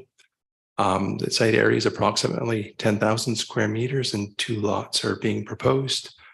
This is the subject map, just showing the lot across the street, the subject property from the one just discussed to the north. This is the subject property on the OCP designation map showing as urban residential. This is the built context with the from the orthophoto graph of 2020. And the conditions are to, the application is noted for an R1 rezoning to facilitate 2 lots. The minimum lot size for the proposed zone is 371 square meters. And the proposed addition would create, if approved, 2 single-family lots, approximately 470 square meters and 378 square meters in area, meeting the R1 minimum requirement. Each lot would require 2 off-street parking spaces. And there would be the one roughed-in level 2 charging as previously discussed. Bicycle parking would be accommodated in the single detached dwelling garage, and $7,100 amenity contribution would be required if the application proceeds to conclusion. There's also to note there's a small lot with depth variance required. The zone requires a 24-meter depth. And if this application to proceed to conclusion, there would be a need for a separate development variance permit to reduce the lot depth from 24 meters to 22.7 meters. That'd be a future report to council after third reading. The terms and conditions are about the same as the previous application. That that there be a servicing agreement, register on title as a covenant, road dedication on 216th and 124th Avenue, stormwater management covenant, register on title, removal of existing buildings, confirmation of the fuel tanks not being an issue, and the $7,100 of any contribution. Madam Chair and Committee. Thank you very much for that presentation. Can I have a mover and seconder on the motion, please? It's moved by Councillor Dewick and seconded by Mayor Rumi. Are there any questions? Okay, seeing none, I will call the vote. All those in favor of moving this forward to the May 9th council meeting, that has passed unanimously. Thank you for the presentation. Okay, the next item on the agenda is application 2023-022 DVP, and it pertains to 20523 Lorne Avenue. This is a development variance permit. Thank you. Please go ahead whenever you're ready. This application for 20523 Lorne Avenue is for a development variance permit for relaxing the right-of-way width for a lane to the rear, existing lane to the rear of the parcel. The OCP is designating the parcel as single detached compact residential. This existing zoning, which would stay in place, would be RS1 single detached residential, and the lot size is 0.61 acres. This is a subject lot showing it facing onto Lorne Avenue and the lane to the north for which the variance is being required. This is the neighborhood context map showing the existing house and the built area around. And a building permit application is being received to construct the subject detached garden suite to the rear of the existing family dwelling, single family dwelling. The designation of the property of single family and compact residential supports detached garden suites, and the zoning permits them. Detached garden suites are limited to 90 square meters and 968 square feet in area, and must have one off-street parking space located dedicated towards the suite. The siting of the detached garden suite meets the zoning requirements for setbacks and the area requirements, and the variances simply to reduce the right-of-way width for the existing lane to the north. So the specific variance is to reduce the minimum right-of-way width for the existing standard lane at the rear of 20523 Lorne Avenue from 7.5 meters to 6 meters. Should be also noted there's road dedication of 0.71 meters, or about 2.3 feet, has been provided in a road dedication plan that's been provided to the city by the applicant, and that can accommodate all the required services and provide adequate turning radiuses as reviewed by the engineering department. Madam Chair and Committee. Thank you very much. Can I get a mover and a seconder for that motion, please? Moved by Mayor Rumi, seconded by Councillor Youssef. Does council have any questions? Councillor Youssef? Thank you, Madam Chair, and thank you to staff for the presentation. Through the chair to staff, will this variance will be permanent to the lane, correct? Yes, Madam Chair, through to Councillor Youssef. This is a permanent relaxation to the width adjacent to the subject property.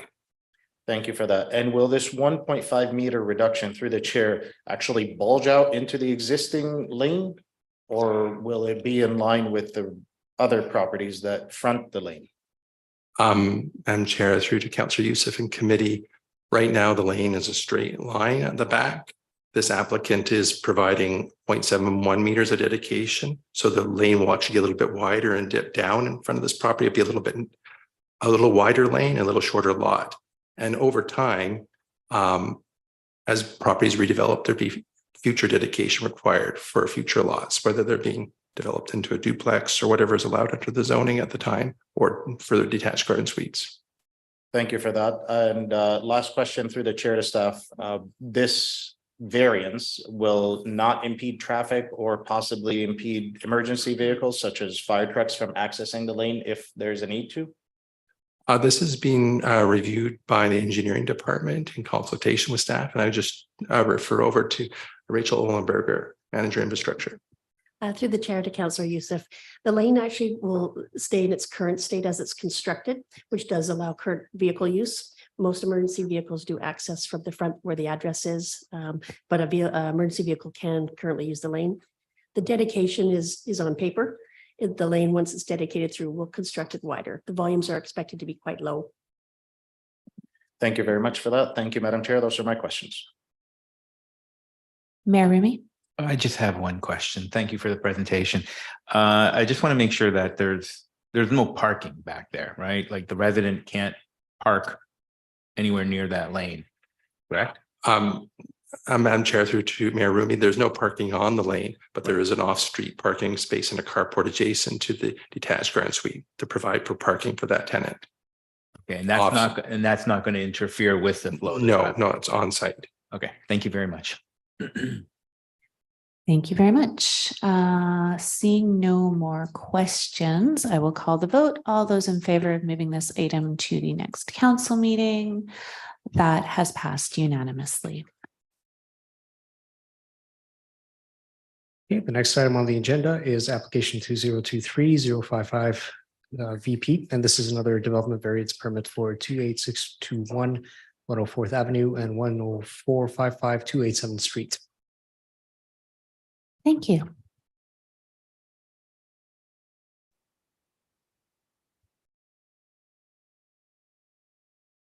Morning, Madam Chair and committee. This item is in relation to a variance permit with regard to the properties located at 28621 104 Avenue and 10455 287 Street. The existing OCP designation is rural residential and the zoning is RS3, single detached rural residential. The site area is 8.8 hectares and the variance is to waive required improvements to 104 Avenue and 287 Street. The subject properties are outlined in red on the subject map. And here's an aerial photo of the subject properties. The development variance permit application has been received in conjunction with the subdivision application. That's 2018-231 SD to permit a 4-lot subdivision, and the existing single detached residences on the subject properties will be retained and would utilize the existing vehicular accesses from 104 Avenue and 287 Street. After the proposed subdivision, the new lots without an existing single detached residence would have vehicular access from 287 Street. The subdivision plan is shown above with the new lots without the single detached residences existing on the right side. The proposed variance to Maple Ridge Subdivision Development Servicing Bylaw number 4800/1993 is as follows: to waive the requirement to improved surfacing, curbing, drainage, or other works identified in Schedule A on existing highways within or immediately adjacent to a proposed subdivision or development to the standard prescribed in the bylaw, where the standard is less than that prescribed by the bylaw for the existing zone. The proposed variance is requested as supported by the engineering department in consideration of an existing habitat protection covenant for a water course, roadside drainage ditch along its riparian habitat along the north side of 104 Avenue, and in consideration of the adequate capacity and services along 104 Avenue and 287 Street for the proposed low-density development in a rural area. The watercourse and its riparian habitat would be negatively impacted if required improvements along 104 Avenue are not waived, and there is no through traffic on these roads since 287 Street terminates to the northeast of the subject properties. The report recommendation is that the corporate officer be authorized to sign and seal 2023-055 variance permit respecting properties located at 28621 104 Avenue and 10455 287 Street. Thank you. Thank you very much. Can I get a mover and a seconder for this motion? It's moved by Councillor Youssef and seconded by Mayor Rumi. Council, do you have any questions? Councillor Tan. Thank you, Madam Chair. Just a quick question through you to staff. I noticed that there is this DVP application was received in conjunction with subdivision application. And please remind me, have we seen the subdivision application or is it coming to council? Through the chair, subdivision applications are approved through the approving officer, so it doesn't come through council. I see. Okay. And it doesn't need to come through because there's no rezoning required? The rezoning has already gone through. I see. I understand. Thank you. Thank you. Seeing Mayor Rumi, go ahead, please. Thank you for your presentation. Just a question. I'm trying to understand. Now I understand that you said that because of the riparian section, that if you do the improvements, it's going to interfere with the water course, correct? Yeah. So, I mean, if we're to waive the requirement to improve surfacing, curbing, drainage, or other works, I'm not the engineer, and I'm assuming that you guys have all done the homework on that. But I guess my concern is, if you are waiving the requirement, especially on the drainage part, how will that impact the future part of that area, rainstorms and what have you? I'll defer to the engineering department. Through the chair to Mayor Rumi, yeah, very good question. That water course is, there is a roadside ditch currently that provides for road drainage, but because its connectedness to the water course, it's considered a water course that requires protection. So it's not just a standard road ditch. So the current road is wide enough for traffic on the asphalt, and the ditch is there for road runoff and all runoff from the site. Under the bylaw, we would actually have to widen that road about a meter, which would then push the ditch a meter north, which as a water course has different regulations than a regular ditch. So the road runoff and the rain runoff is all still accounted for. It's just we're not widening the road asphalt. If that helps to explain. I'm processing. Thank you. I guess the follow-up to that question would be, when we think of some of the areas that we have around town that have pinch points, is this a potential for flooding? Through the chair, no, it's not. If you wanted to bring up the air photo, if you can go back a little bit, Mr. Havlick-Windsor.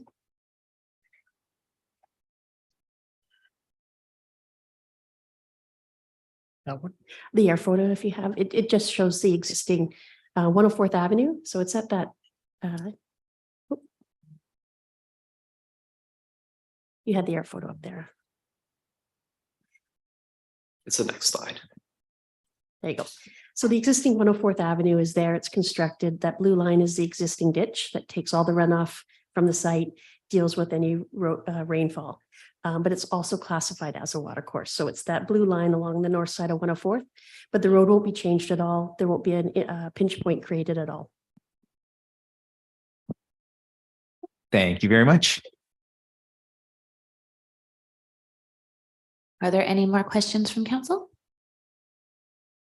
Seeing none, I will call the vote. All those in favor of moving this forward to the next meeting, and that passes unanimously. Okay, the next item on the agenda is item 7.1, which is pertaining to 2022 consolidated financial statements. And Ms. Nolan has a presentation for this one. Ms. Nolan always seems to follow a tall person. So thank you, everyone. We are here today to look at the 2022 financial statements. So over the past period of time, you have been doing a lot of forward-looking work. You've been looking at your strategic plan. You've been looking at the business planning processes, which is where you identify the things that you want to do in the future. The financial plan you'll be considering next week is where you identify how you're going to pay for all of those things you're going to do in the future. So today is a bit of a pivot. We're now going to turn around and we're going to look backwards. So we're looking at the financial results for 2022. These were presented to the Audit and Finance Committee last week, and they had an opportunity to meet with the auditor at that time. So as I mentioned at the Audit and Finance Committee, financial statements in the public sector are complex. They come with their own terminology. They're guided by a set of rules. They are admittedly not easy to understand. And I offered the Audit and Finance Committee an opportunity that if they wanted to meet and go through them further, that I would be happy to do that. And I would extend that offer to the rest of council as well. So one of the things to keep in mind as we start going through these, that the financial statements are prepared at a point in time. So we look at them as at December 31st of the previous year. Because they are a snapshot, if we had prepared these statements a week earlier or a month earlier, a week later or a month later, they would have looked very different. So as we start to go through that, you see these statements once a year, but I do want to let you know that the process we follow to go through these financial statements takes place year round. Every transaction that the city incurs ends up coming through finance. We review all of those transactions. We want to make sure that things have been approved appropriately and that they're within policy guidelines. Every month, each department receives a report which lets them see how their actual costs are unfolding against their budget. It allows them to review their work plans and adjust if necessary. We will often take a look at historical data, particularly when we're trying to do some forecasting, because often if we look to the past, it gives us some clues as to what might happen in the future. Roughly November or December of each year, we go through what is called an interim audit. And that is when the auditors come in and they generally speaking, look at our systems and our processes and make sure that we are actually doing things the way we have told them that we are doing things. Once we get into January, we tend to hold our books open for about 6 weeks. And in that time, we are hoping that all transactions related to the previous year make their way through to finance. There are lots of reminders that are sent out to try and make sure we get all of those transactions. And then we draft the year-end statements. We provide them to the auditors, and you end up with the statements that you have here in front of you today. So the auditor's work is to verify that the numbers in the financial statements are correct and to ensure that the financial statements fairly present the results of the year just ended. So in order to facilitate their work, we provide them with a complete set of the statements. We provide them with a wealth of working papers. They go through all of those with what to us feels like an extremely fine-tooth comb, and then they ask for more working papers. So their work is quite comprehensive, and they have provided a draft audit or a draft audit opinion, which is in the package before you, that tells you that they're, in their opinion, the statements do fairly present the results of the year just ended. So the statements at this level look at the organization as a whole. Often when we talk about financial matters in the city, we're talking about just one area of it. This looks at the entire organization. So when we do that, we only look at transactions that take place between the big corporate entity and the outside world. So if we purchase a fire truck, we'll see that run through here. We collect property taxes, we see that run through here. You will have heard through business planning the term transfers, which is where we move funds within those elements of the big corporate entity. Those are not included in here. So before we move into the statements themselves, there are some key terms that it's important that we have a common understanding of. So we'll go through a couple of those first, and then we'll look at the statement itself. On the statement of financial position, one that we talk about is something called net financial position. It's just subtracting our liabilities from our financial assets. Financial assets are classed really as cash or investments, accounts receivable, things that are relatively easy to convert to cash. Once we subtract from that our liabilities, we have that key indicator. If that number is positive, it is referred to as net financial assets. If it's negative, it's referred to as net debt. One is not good or bad, they're just different, just provide a different piece of information. What it does is provide an indication of the extent to which we are relying on future revenues to satisfy existing liabilities. So if you saw a municipality with a net debt financial indicator, it tells you that the monies they will collect in the future, they need those to satisfy the amounts that they owe today. What is not included in this is what we refer to as non-financial assets, which are things like our tangible capital assets. Those are the physical things that we use in our service delivery.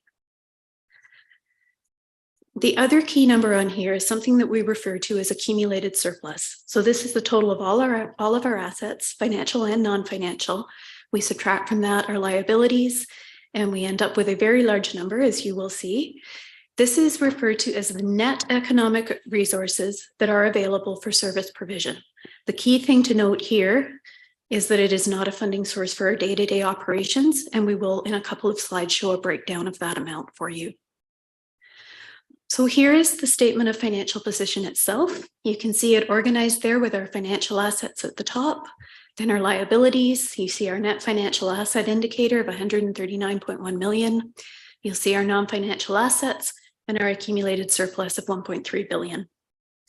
Behind several of the items on there, you'll notice references to notes. There is a notes section to the financial statement, and that is where you can go to find out some additional information about those items there.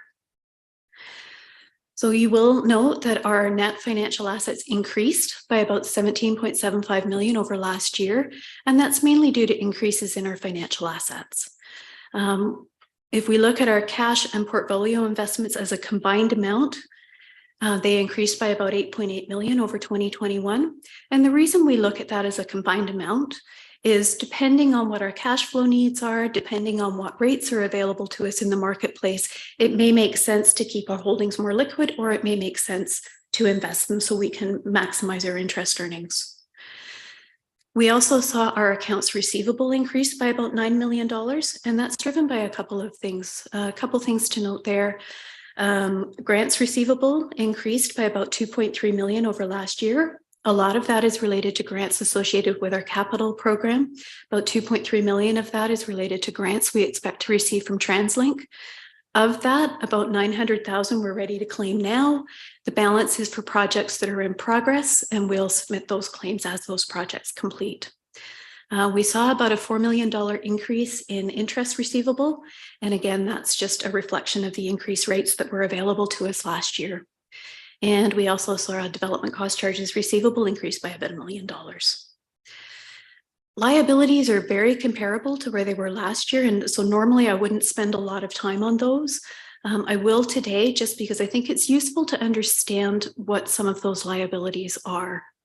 Accounts payable, relatively self-explanatory. We've purchased stuff, we need to pay someone for it. Deferred revenues. Now this is where we will collect cash for which we are required to do things, and we haven't yet done them. So in accounting terms, we haven't yet earned that revenue. So an example there would be like a building permit where we are required to perform certain inspections. If we haven't done those inspections yet, we haven't earned that revenue. So it sits here in this liability account. It also is reflected in those cash balances. Restricted revenues are similar, but there are more strings around the way we can use those monies. The largest component of restricted revenues would be development cost charges. So again, there are specific things that we are required to deliver with those monies. They sit here until we do those things. Then we draw that liability down and recognize revenue. And we'll circle back to this when we get to the statement of operations. There were a couple of planning presentations that referred to the cash in lieu for our tree bylaw. That is actually classified as a restricted revenues. So monies that are collected under that bylaw are reported on that line item until we actually use them. Refundable performance deposits, those are security deposits that we collect mostly in relation to development. We collect those monies so that because the developers are required to do certain works. If for some reason they don't do those works, we then have that money available to us so that we can undertake those works without burden to the taxpayer. If the works are done, we return them to the developers. Employee future benefits is described in note 10 to the financial statements. This is just related to certain benefits that are available to people at the city. They are determined by an actuary. So we provide an external actuary with information about the employee population. They do their work and determine what that liability should be. And then again, we see that net financial asset number. So that's those financial assets less those liabilities we just talked about. The next section is non-financial assets. And the largest component there is tangible capital assets. And these are the physical things that we use to provide services to the citizens of Maple Ridge. This is things like our facilities, like our roads networks, our water infrastructure, and all that sort of stuff. Next, we see undeveloped land bank properties. Those are properties that we hold throughout the city that are not in active use. We have some in Silver Valley, some in Thornhill, and others scattered throughout the city. Supplies inventory is goods that we hold at the operations center that are used in the works primarily that they do. And prepaid expenses are just when we receive a bill that we are required to pay in 2022, but it's actually for works that will be done in 2023. We record that as a prepaid expense. So then we come down to that large accumulated surplus number again of 1.3 billion. And again, as we noted at the outset, it's not cash. And so we show here what that is. The largest component of that is what we refer to as equity in the capital funds. And that really is the value that's attributed to those physical assets. It's not cash. It's just the number on the books for our physical assets. The next largest number is the value in our reserves. That's $156.8 million. And you will recall, as part of business planning, you received a financial overview report, which indicated that had we been able to deliver all the works in that 2022 financial plan as intended, that number would have been drawn down to about $63 million. And the smallest piece of that pie, the operating surplus, is the one which generates the most interest. That is the only element really of that large number, which is cash. And that's further broken down here between the water utility, the sewer utility, and general revenue. In both the sewer and water utilities, our practice has been to use those amounts to help smooth the impact of some volatility in rate increases that are passed on to us from the regional district, as well as to maintain and replace our own infrastructure. In the general revenue fund, that 5.7 million, Council has a financial sustainability policy that says we're only going to use that amount for one-time extraordinary items. So that is the statement of financial position. And with that, we'll move on to the statement of operations. And the key term on this statement is something that's referred to as annual surplus. And it's just, again, we look at our annual revenues, we subtract them from them our annual expenses, and the result is referred to as annual surplus. If you saw a municipality where their expenses exceeded their revenues for a year, it would be referred to as an annual deficit. And it's just giving you an indication of whether or not the revenues were sufficient to cover those expenses. So there you see the statement of operations. This is organized with our revenues at the top, and revenues are presented by the type of revenue that they are. And expenses are organized by the reporting segment that they belong to. And in your report, we do list the departments which appear in each of those reporting segments. And then you see that annual surplus number, and again, coming down to that accumulated surplus number. I'm going to spend a little bit of time on the revenue section here, because one of the perfectly logical assumptions to make when you look at revenues is that revenues equals cash in the door. And that's just not the case. Revenues in the public sector are probably one of the more complicated areas of financial reporting, so we will spend a little bit of time on this. So taxes for municipal purposes, that is probably the revenue item that is most closely related to revenue equals cash. Every other item has a little bit of complexity to it. User fees and other revenues, as we talked about on the statement of operations with deferred revenues, if we haven't yet done the work to earn those revenues, they will be reported as a liability. Then they'll flow through. When we've done that work, they'll flow through here. Government transfers, that's the accounting terminology we use for grants. Where you see variances to budget there, it's often related to the capital program. So we record the grants as we have earned them and as we have incurred the related expenditures. So variances there are typically a timing issue more than anything else. We did talk about the restricted revenue section on the statement of financial position. And that as we collect things like development cost charges, community amenity charges, they're recorded as a restricted revenue. It's only when we do the works that are related, that are intended to be funded by those restricted revenues, that they're recorded here. They're recorded here as development revenue. So when you see a variance to budget, and we do see quite a variance to budget this year, it's not a cash shortfall. Those monies are collected, they remain recorded as a restricted revenue. We'll draw them down when those works occur. Interest and investment income, again, we see we did exceed our budget targets this year, and that is simply a reflection of the increased rates that were available to us this year. Gaming revenues, you see quite a variance both to last year and to budget.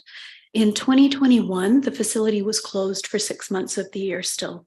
So we only saw half a year's worth of revenue. In 2022, we did see a full year, and that number is closer to what we have historically seen. When we prepared the budget for 2022, we still didn't know what the future held, so we budgeted for this item quite conservatively. So that's why you see the variance to the budget as well. Refinancing and asset disposal losses. This is related to when we take a tangible capital asset out of service prior to the end of its expected useful life. It's not that we're selling the district's assets at a loss or the city's assets at a loss. It is just an accounting entry. So when a tangible capital asset gets put into service, we estimate how long we expect it to be in service. So if we have a building, we might expect it to be of use for 40 years. We will expense 1/40th of it each year. If for some reason we had to dispose of it prior to that 40 years, there would still be a residual value. We'd have to write that off. That's the entry that you see here. And contributed tangible capital assets, as you've seen with many of the development files, developers are required to construct certain assets and turn them over to us. We are required to record the fair value of those assets at the front of their life. So the number you see here is the value associated with the tangible capital assets that were given to the city in 2022. It's not cash, and in fact, it comes with an obligation to maintain and replace those items into the future. So that's the revenue section. Expenses, I won't spend quite as much time on. It's much more straightforward. Expenses are comprised of costs for labor, costs for goods and services, for debt servicing, and for the amortization associated with the use of those tangible capital assets. So another layer of complexity that comes in this statement is we are required under accounting guidelines to recognize the revenue associated with assets at the front of their useful life. So 100% of the revenues comes in day one. Again, if we look at that example of an asset with a life of 40 years, only 1/40th of that appears on this statement each year. So that's one of the reasons why we always see quite a large annual surplus. Just that contributed tangible capital asset number alone contributes at least, I think it's about 16.8 million to that annual surplus number.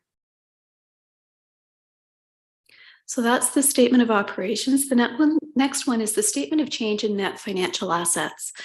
The reporting model we have now looks at revenues and expenses. The way we explain the change in that net financial assets is by looking at revenues and expenditures. So to look at it in really overly simplified terms, we're looking at how much cash did you get versus how much cash did you spend.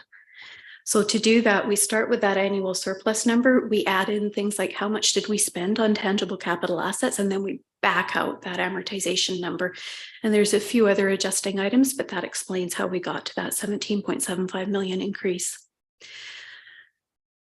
And lastly is the statement of cash flow. That just shows how cash was used throughout the city in the year. The other main schedule we have that I like to show you is something called the segment report. It provides all of the same information that appears on the statement of operations, but it's broken out a little bit differently. It provides you with a finer level of detail. Revenues are associated with each of those reporting segments that we talked about, and then the expenses are broken down. So you can actually see what each reporting segment incurred in terms of goods and services, labor and debt servicing and amortization. Lastly, I want to touch on the reserves, and I will keep this at quite a high level. We will be bringing forward a report to a workshop in the future that will provide you with a much deeper dive into all of our reserves. They are a very valuable financial resource for financial planning, so I don't want to ignore them.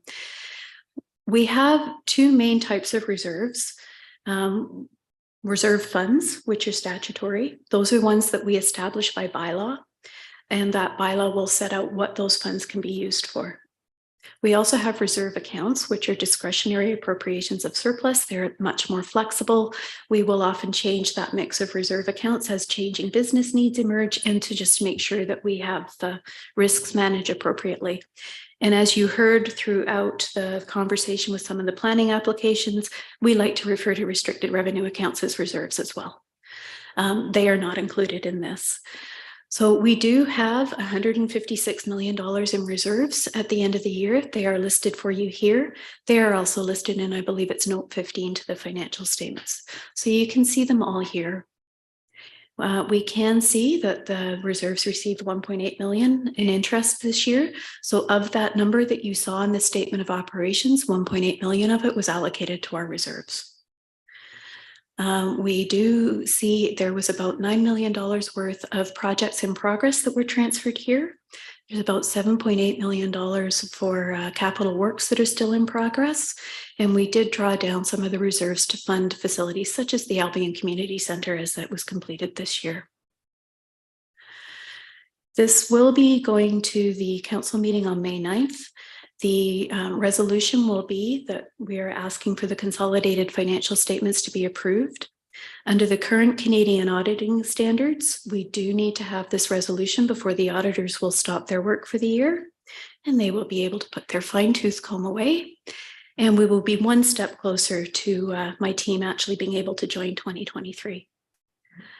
So with that, thank you. And if there are any questions, I would be happy to answer them. Thank you, Ms. Nolan, for that very informative presentation. Can I get a mover and a seconder, please? Moved by Councillor Carrera, seconded by Mayor Rumi. Are there any questions in regards to this presentation?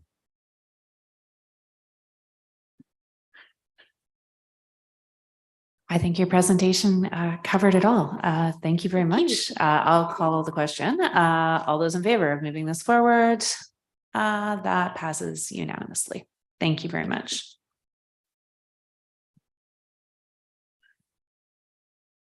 Our next item, Madam Chair, is item 9.1, which is 2023 to 2026 strategic plan. And Mr. Olivieri is going to be presenting on this.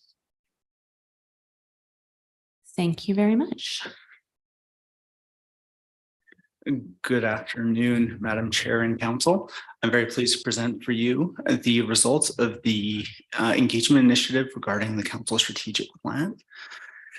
After release of this draft strategic plan on March 28th, an engagement period commencing on March 29th concluded on April 14th. The engagement took place on the Engage Maple Ridge platform, which included the draft strategic plan and description of the strategic priorities as well as goals and objectives therein.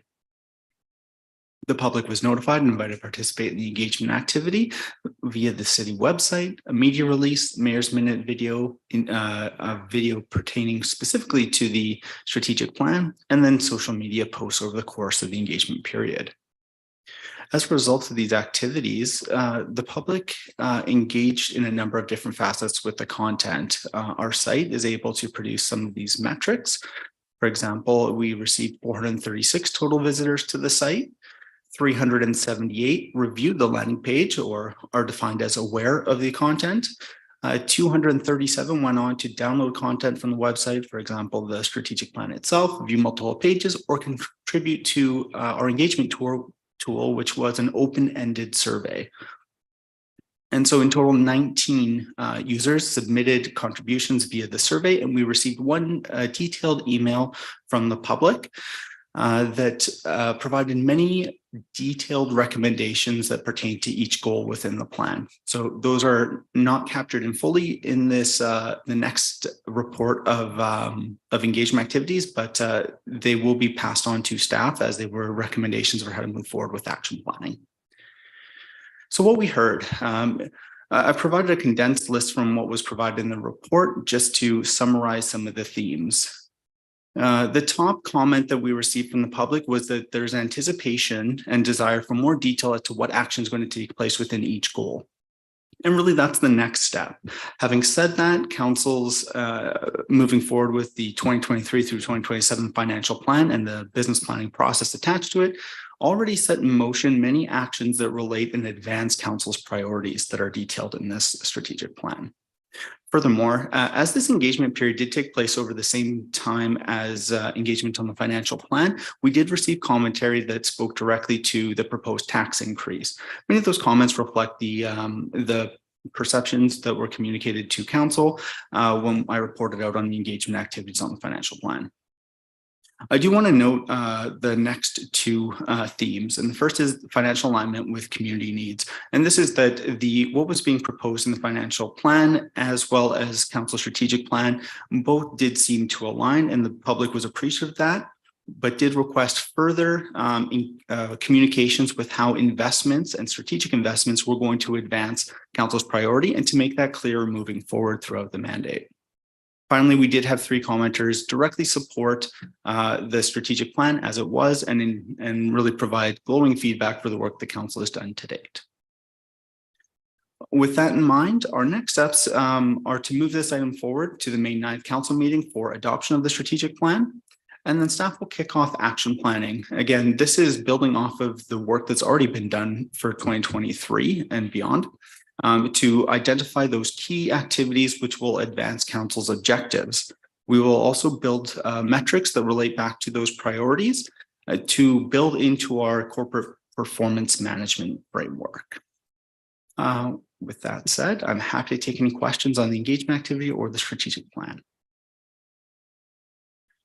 Thank you, Mr. Olivieri. Can I get a mover and a seconder for this? Moved by Councillor Chris, seconded by Councillor Youssef. Thank you. Are there any questions from council? Okay, well, thank you. And it's great to see this project moving forward as we move into 2023. Thank you very much. Oh, we should vote. So close. I'll call the question. All those in favor of moving this forward to the next meeting? That is unanimous. And our next item on the agenda is an award of contract pertaining to the data recabling and server room relocation project. And I understand that we don't have a PowerPoint presentation, but Mr. Millward is available to discuss it. Good afternoon, Madam Chair and Council. What you have before you is an awarded contract for request for proposal PL 23-1 data recabling and server room relocation at the operations center. This contract will resolve many of the critical infrastructure issues that we're facing at our data center at the operations center. So this contract award will replace all the infrastructure, data cabling infrastructure throughout the entire site and fiber, but also relocate the existing server room to an environmentally controlled server room that will house all the critical infrastructure for IT and also for the operations center. Thank you very much. Can I get a mover and a seconder? Moved by Councillor Youssef, seconded by Mayor Rumi. Are there any questions? Okay, I will call the vote. All those in favor of moving this forward to the May 9th council meeting, that is unanimous. And since we've done item 10 already, Madam Chair, that only leaves us with item 11, which is adjournment. And do we need a motion for that? I've lost page 11. Okay, then it is my pleasure to call this meeting adjourned. If I can't get your attention while the session is on, I will get your attention after 8, right?